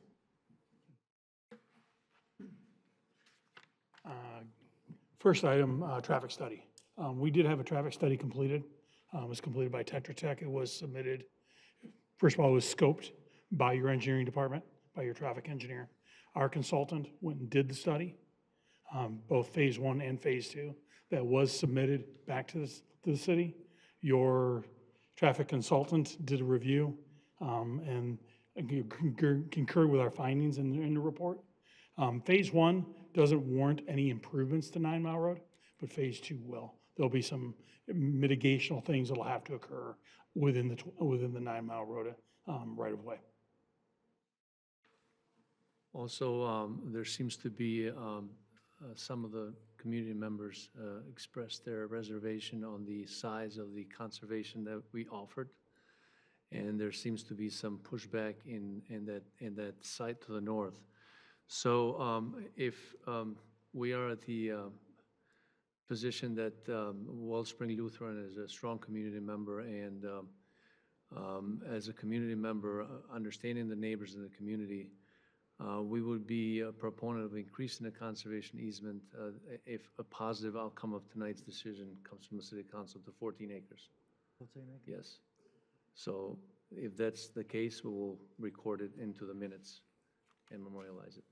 So then you will get double the size. The property owners that were concerned on the size now will have a much larger area. That's, yes. Hi, I'm Tim Kalbfleisch. I'm the Chief Financial Officer at Wellspring Lutheran Services. Yeah, and you can have my word that we'll give the full 14 acres, so there's no confusion about that. You know, we've been on this campus for so many years. We've tried to do the right thing with the campus. It just had outlived its useful life. And it was a children's residential facility, so that may be where some of the confusion. A little closer to the mic. Yep, it was a children's residential community. That's maybe where some of the confusion came from. We did move those children to a new facility in a different city. And, you know, as I've heard tonight, there hasn't been much opposition to phase 1. We've tried to do as, you know, a beautiful community. It is a 55-plus community. There's no more, you know, children or foster care or anything. That was the old usage. And you know, we want to work. We've been a good steward. We've been on this campus before any of these homes were there. We've been a good steward for a long time. We want to continue to do that. We are unique in that we are a nonprofit, so we're not a developer. We're, you know, missional based, and we want to do what's right for this property and for, you know, the community, because we have been a good community member and want to continue to do that. Ms. Knoll? What year approximately was Wellspring Lutheran built, or how long have you had that property? I know you've been there as long as I've lived here, and I've lived here a very long time. So how long? I have. Right. What year were you built? Yeah, so Wellspring Lutheran dates back the Lutheran Child and Family Services since 1891. That facility, to my knowledge, has been there since the 40s or the 50s when it was Boys Republic. Obviously, we took it over post that. Yeah, I remember when it was Boys Republic. Yeah, you've been there for a very long time providing foster care for troubled youth. Yeah. And just to clarify, they are all gone. Yep. Right now, you have old buildings, and quite honestly, they are in disrepair and dilapidated. Yes. And I've been on your site very recently. Yep. It definitely needs TLC. Yeah, and we're working right now to figure out how to, as quickly as possible, demolish the buildings in front of the river. You know, we had some work done to check on asbestos, and we're working with Oakland County to get the sewage and the water turned off. So we are moving forward with alacrity and understand that as members of the community, we don't want to have like eyesores out there associated with our organization. One other point, this is more a point of clarification, because there was a question about this. Just to clarify, is Wellsprings Lutheran, all of your facilities currently on city water and sewer currently? Yeah, that's a good question. The finance guy is probably not the right one to answer that, but I know we're working with Oakland County to get the waters shut off. I don't know if that helps. Then you are on city water already. You are not on a well if you're on, if you have to get it shut off. I thought you were on city water. Because, you know, again, the other thing is, do you know how many, you know, in your prime, how many children and employees did you have in that facility? It was quite a large facility. One time I went to it when it was, I spoke to the kids, the foster kids, when it was Girls and Boys Republic. And there were easily probably 40 kids just in the meeting when I spoke to them. Yeah. And that doesn't even count all the employees that were driving in and out of there every day for work. Yeah, so Can when you we tell us? Yeah, when we moved the children off, there was just over 20 children, but there was 50-odd employees. So, and obviously the employees had to be there 24 hours for the children. You know, they were picked up by buses. You know, families would visit them. Staff would obviously drive in and out. So it is, you know, a facility that, I mean, it was a facility. There's plenty of buildings. There was apartments where staff could live. You know, there was a school there. It's Right, I remember the school there, yeah. So, yeah, a lot of employees were going in and out of that facility over the years. That's true. Oh, okay, sorry. Anything else? Not necessarily a question. I just want to also, I just want to make a point of clarification here on the non-motorized roadway. That is not something Wellspring Lutheran has anything to do with. That's actually the county, Oakland County is proposing a non-motorized path all along 9 Mile through the entire county. And the city doesn't even know the county's plans yet. We've had initial conversations with the county as to what side of the road they want to put it on, so that actually those questions earlier that were with the going back and forth between the city manager, the council, and Wellspring, all we were asking is would they be willing to dedicate road access if necessary, but they have nothing to do with planning the non-motorized road. That's the county. Okay. Anyone else? Okay. In that case, is there a motion? I can make. Okay, Mr. Aldred? So I move to resolve that the application for the cluster site plan revised July 30th, 2025 is approved, subject to the following conditions. All outstanding issues identified in Giffords Webster review dated August 26, 2025, review should be addressed to a reasonable satisfaction of the city planner. 2, all outstanding issues identified in the city engineer's August 2022, 2025 inter-office correspondence shall be addressed to the reasonable satisfaction of the city engineer. And 3, all outstanding issues identified in the fire marshal's August 19, 2025 inter-office correspondence shall be addressed to the reasonable satisfaction of the fire marshal. An escrow deposit of 150% of the open space cost estimate be submitted to ensure completion of the landscape open space improvements plan. And I'd like to add the putting into the motion, the adding at least 14 acres of conservation easement and access there, access to that land subsequent to the completion of phase 1. Point of clarification? Yes. Just to clarify the motion, we are only discussing phase 1. We Yes. are not discussing phase 2 at all. This is Correct. just phase 1. Okay. Correct. Point of clarification, just want to make sure. Correct. And There's no guarantee phase 2 will go anywhere. exactly, yeah, correct, agreed. And further resolve that the city attorney prepare the cluster agreement setting forth conditions of approval for city council consideration and final approval. Support. We have a motion and support. Any discussion? This is a regular vote. All those in favor, please indicate by saying aye. Aye. Any opposed, same sign. Okay, carries. Item 6, public hearing and consideration of a brownfield plan proposed by Robertson Brothers Homes for Villas at Pebble Creek at 27400 West 12 Mile Road, CMR 11-25-160. Good evening. Good evening.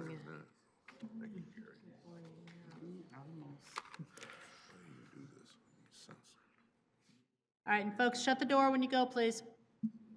Thank you. Good evening, Mayor and City Council. My name is Christia Brockway. I am the Director of Economic Development. Excuse me. This public hearing is for a brownfield plan proposed by Robertson Homes for their village at Pebble Creek development at 27400 West 12 Mile Road, Farmington Hills.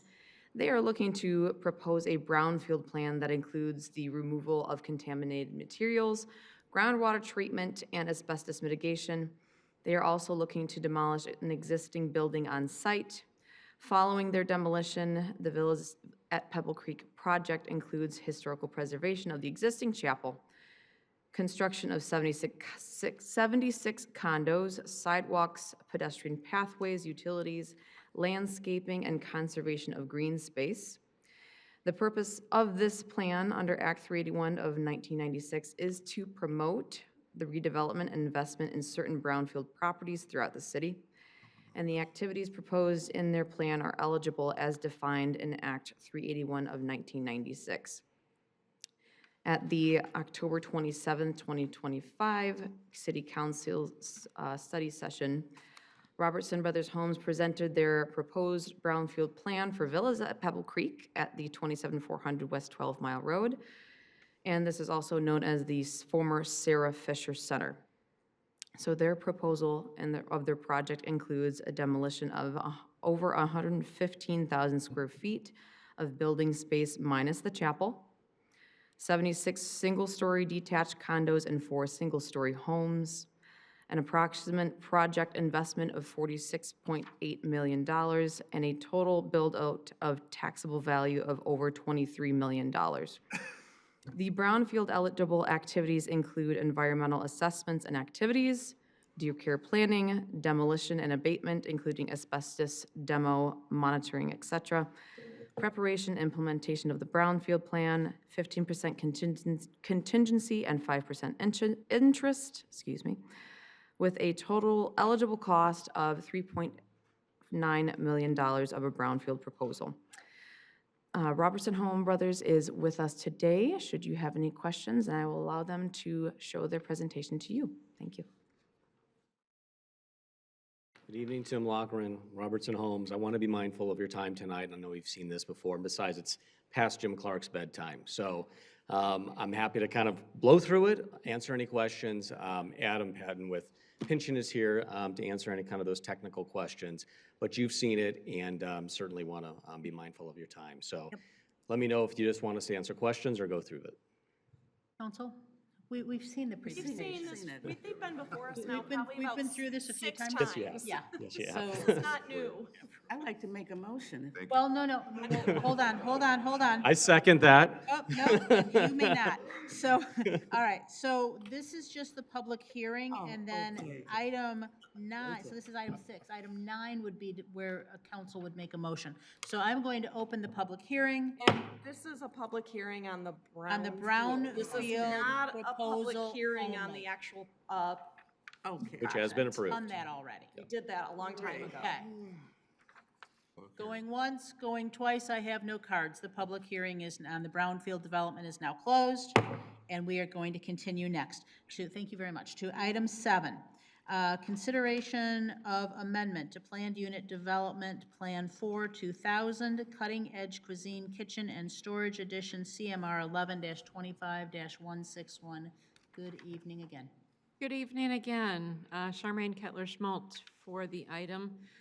This item was before you last month and is back again as it was postponed to a date certain. I do not have the applicant here this evening. I did speak with him earlier in the week. They are still in conversations with the adjacent property owners. It was offered whether he had any information to formally submit to the council on a withdrawal or a postponement or a request. I have not received anything from the applicant for this item. We can go through the merits of the request if you would like, but it is at the discretion of the council. All right. is So there- you're saying do we know, so you're saying we don't know if he's resolved his issue yet with the landowner? I do not know if he has resolved his issues with the landowner. They were still trying to schedule a timeframe. The indication that I got from our conversation, and I don't want to speak on his behalf, was that he's also looking at other opportunities.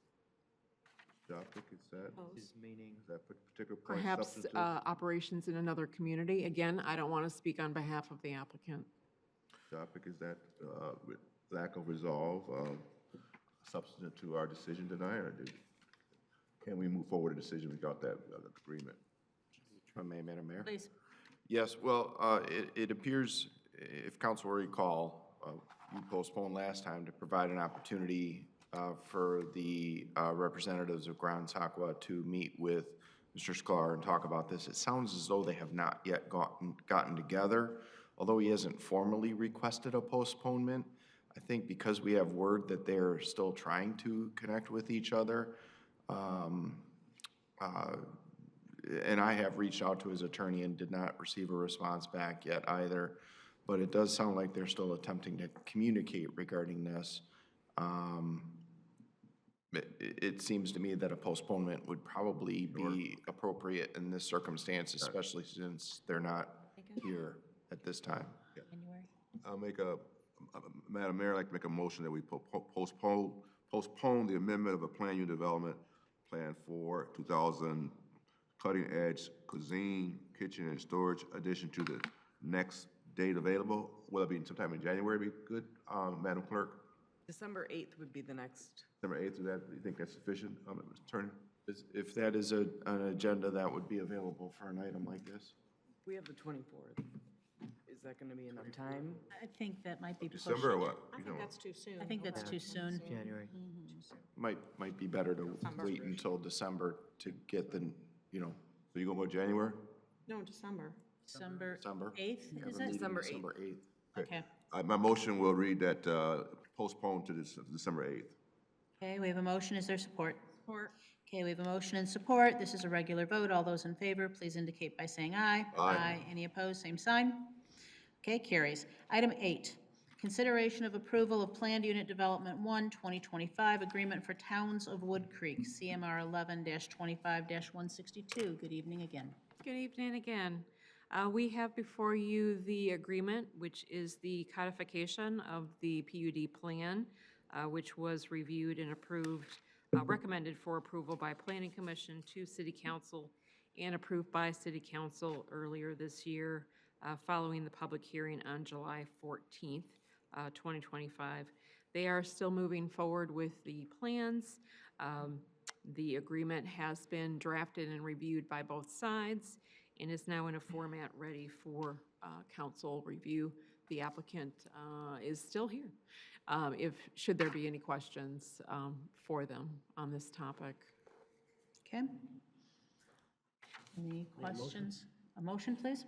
Make a motion to approve a PUD Plan 1, 2025 agreement and authorize the city manager to sign on behalf of the city. Support. Okay, we have a motion and support. This is a regular vote. All those in favor, please indicate by saying aye. Aye. Any opposed, same sign. Carries. Item 9, consideration of approval and adoption of a brownfield plan proposed by Robertson Brothers Homes for Villas at Pebble Creek at 27400 West 12 Mile Road. Ms. Boulware, did you want to make that motion? Yes. I'd like to make a motion to adopt the brownfield plan proposed by the Robertson Brothers Homes for Villas at Pebble Creek at 27400 West 12 Mile Road, CMR 11-25-163. Okay, we have motion and support. Any further discussion? None. Okay, this is a regular vote. All those in favor, please indicate by saying aye. Aye. Any opposed, same sign. Carries. Item 10, consideration of approval of consent judgment 129, Sheets versus Farmington Hills. Good evening. Good evening. Just gonna get my presentation back up here. So, Evening and fast forward, okay. So we have before you this evening a consent judgment. No, it's okay. To resolve a dispute over two properties, and I'm gonna rely on the attorneys to keep me on point here. We've had two locations that were proposed for a Sheets gas station, convenience store. One location at 12 Mile and Middle Belt also had a drive-through.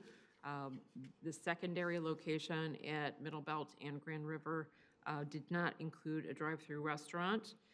Both had gone through plan reviews. The Middle Belt and 12 Mile location resulted in a PUD that was ultimately denied by the City Council. The location at Middle Belt and Grand River had a preliminary site plan approval by the Planning Commission. It subsequently did not move forward due to timing and a change in the zoning text amendments. So a document was sent to the applicant to let them know of that update and that they were not going to be able to progress further through the approval process. That resulted in some litigation and disputes. There is a proposal before you this evening to resolve that, and I'm going to rely on the city attorney's office if you could just do a quick on the language that's included in this. Appreciate that. Yes, thank you, Madam Mayor. Mayor? yes, please. Yes, this does involve both properties, the property at 12 Mile Middle Belt, the former Genopolis site, and a Sheets proposal that was made on that property, as well as the property on Grand River, which Ms. Kettler-Schmaltz identified here. And this resolves both properties and allows, says that a case was initiated relative to the Middle Belt and 12 Mile property against the city. That case will be dismissed with prejudice and without any liability to the city in any way, shape, or form, and the city will be released from that. You have the consent judgment in your packet with all the details about that. The other part of it is with respect to the Grand River property, it would allow the site plan that was approved by the Planning Commission after going through the process for site plan approval at the Planning Commission. And of course, the zoning changed relative to the property, and there was a threat of litigation in that respect. We were informed that a case was about to be filed against the city. We resolved both matters by way of this consent judgment on that property. That site plan will be allowed to proceed under the consent judgment as it's shown on the plans that are attached to the consent judgment. It would be entered by the judge in the case, and that site plan will be attached. If that site plan, there was concern, reference, Mr. Lennon is here, he's the attorney for the property owner, for the Sheets party here. And there was a little bit of concern about whether if under ZTA 2 there are provisions in there that have different zoning requirements than are shown on this site plan. I can represent the intent here is for this site plan that you see that's in the agenda packet to govern, even if it's different than some of the specific requirements in the ZTA 2 that are now applicable to gas stations that weren't before on other properties. And we believe that's clear in the language, but just to be clear, representing that today, I was asked to do that to continue this going forward. If this gets approved by council tonight, both disputes will be resolved. The one dismissed, and this site plan would be allowed to go forward it would undergo from this point forward, it would go through the typical engineering administrative review process for a final engineering plan and site plan approval. Administratively, it would not come back to City Council or the Planning Commission.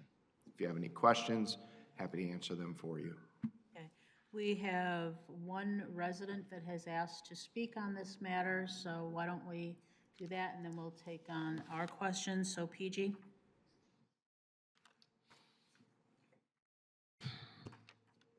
I'm a little baffled. The people came and flooded this auditorium and told all of you that they did not want a Sheetz gas station at 12 Mile and Middle Belt for all the reasons that you all voted no. You allow them to like bully you with the threat of a lawsuit.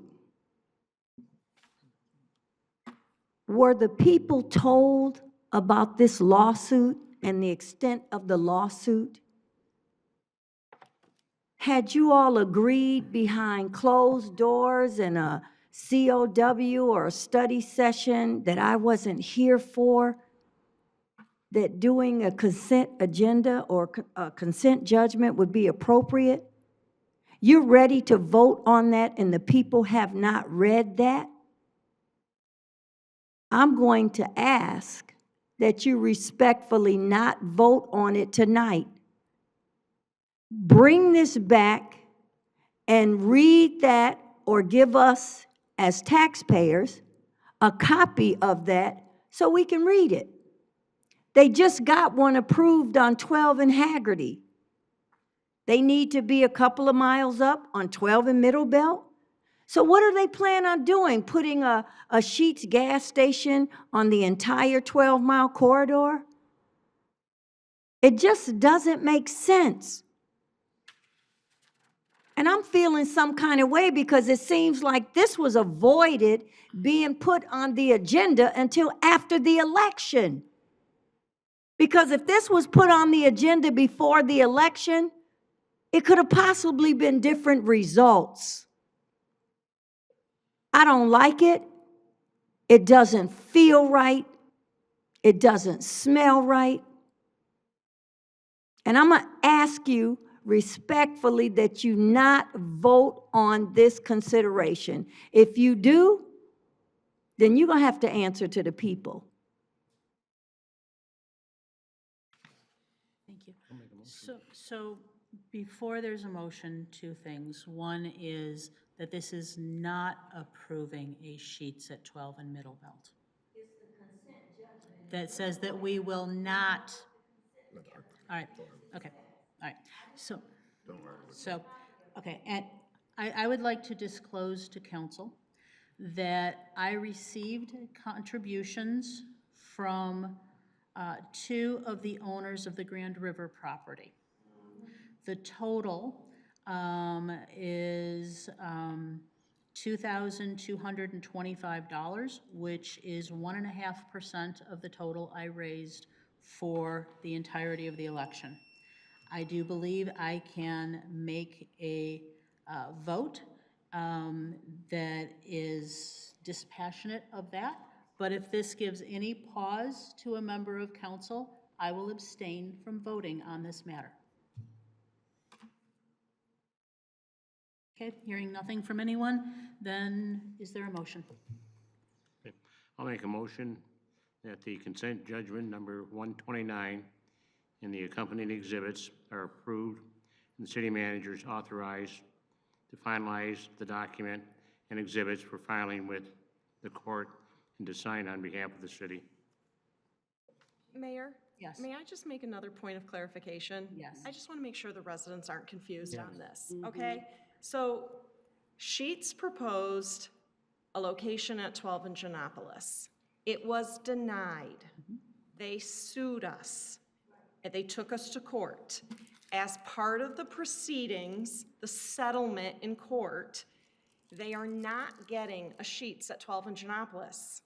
Instead, they're getting one on Grand River and Middle Belt.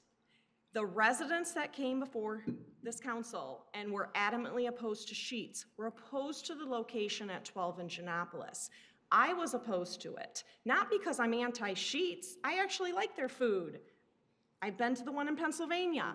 I was opposed to it because it was not the right location. I said all along, Sheetz needs to be in a commercial district on a more main road. I had no objections to going at Grand River and Middle Belt.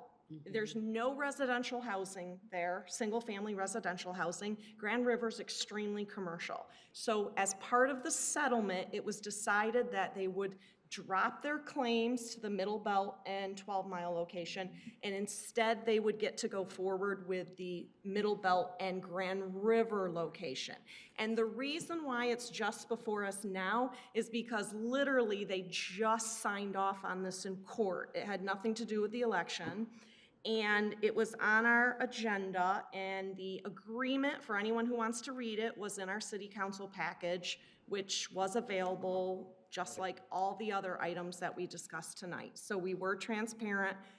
It was in the city council packages, and they can read the legal proceedings and with the judge's opinion, or the judge's decision, I should say. Let me just. And I may have, if I didn't get some of the terminology correct, I do apologize, Mr. Attorney, if you want to correct me on that. But that's the gist of it in a layman's term for all the residents out there, if anyone's still watching on TV.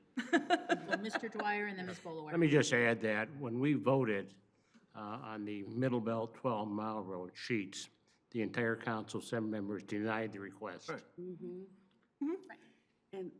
And what I wanted to add was the Middle Belt and Grand River Sheetz location, they were in the process that did not require our approval because it had been I think a gas station there before, prior to. If you were already a gas station, you could transition to a gas station or develop a new gas station without city approval. In the middle of that process, we changed that ordinance that we had that stated we're not accepting any new gas stations going forward, if I'm not mistaken. And so they couldn't build at that point because we changed the rules in the middle of the game. So that's what happened with this one. It wasn't, any nefarious whatever. It was something that, and I think it was the right thing to do if they could build, they had approval to go ahead and build the sheets there without council's consent or approval, and we changed the rules in the middle of that process. Well And that, yeah. Mr. Okay, City- yeah. Clarification. Yes. Mr. City Attorney. Very briefly, I know at least 1 or 2 of the residents who live by the 12 Mile and Middle Belt site were monitoring the case, and they will see this get entered, and it has language in there dismissing the lawsuit relating to the 12 Mile and Middle Belt case. That case is being dismissed with prejudice, as I mentioned when I originally presented. Which So- means they can't bring it back again. That's right. It's done. Exactly. Done deal. All right. No sheets. With that, Now, I think we have. all a those motion in and a second. favor, please indicate by saying aye. Aye. Any opposed, same sign. Carries. Done. Okay. Last item. Consideration of reappointment to the Board of Trustees of Employee Retirement System. Mr. Bridges. Madam Mayor, I move that we approve the mayor's appointment of Lori Suscon to the Board of Trustees of Retirement System for a 3-year term. Support. Okay, we have a motion, support, any discussion? All in favor, please indicate by saying aye. Aye. Any opposed, same sign. I have I have cards for public comment.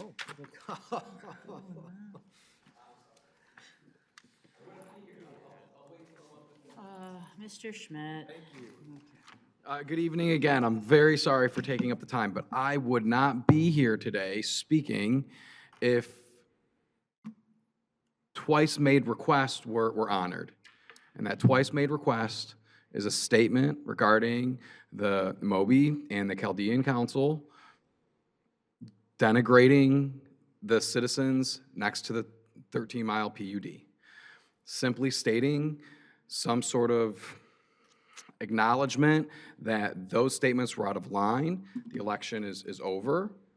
Quite frankly, I feel like that did have a very partisan feel to it. That did seem to have some theater, like I provided earlier today with Mr. Dwyer, a little bit of theater with that incident, and some sort of statement recognizing that we are not NIMBYs. We are not out here fighting for something that doesn't make sense. We simply just want to continue a civil discourse, and without having some sort of statement from the city council recognizing that and admonishing those statements that were made, I don't feel like this is a fair process necessarily. I feel like there is some taint to it still. All of the yard signs that were up on that property, I will dig deep onto the campaign contributions and understand that a little bit more, but that taint does not feel good as a citizen, especially as we've gone through this process. And I've spent way too much time talking about this. I've spent way too much time up here, and I still want to extend invitations to everybody, Mr. Starkman as well, to come out to the property, especially now. Leaves are gone. You can get a very clear look as to what you can see from our backyards and from our windows. I'm gonna end it there today because I'll be back every city council meeting from here on out to continue to speak our mind and make sure that we're represented as the neighbors and residents here in Farmington Hills. I greatly appreciate the time. I'm sorry it's so late, and thank you very much. Thank you. PG.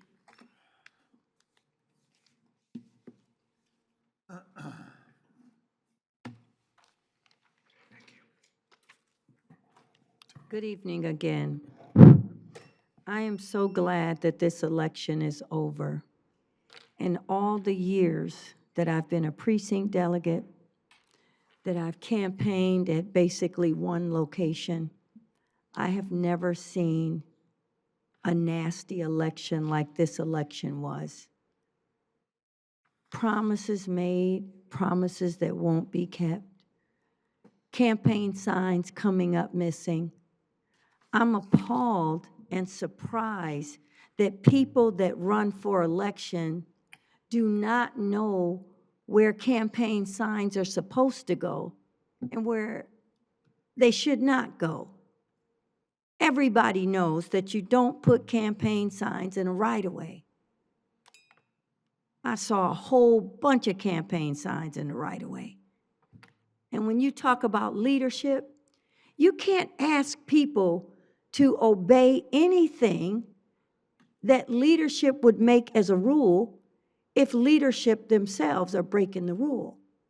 I heard Judge Mathis say something like that. You can't come into court, something like clean hands or something like that. So maybe I might need to do a podcast or something about how to campaign. You file your campaign finance report on time. You disclose all the donations that you're supposed to disclose. You don't put your signs in the right-of-way. Maybe we need to have an ordinance that says no campaign signs, and you just pass out the literature. And why would you put your campaign sign on somebody's property and you did not ask for permission?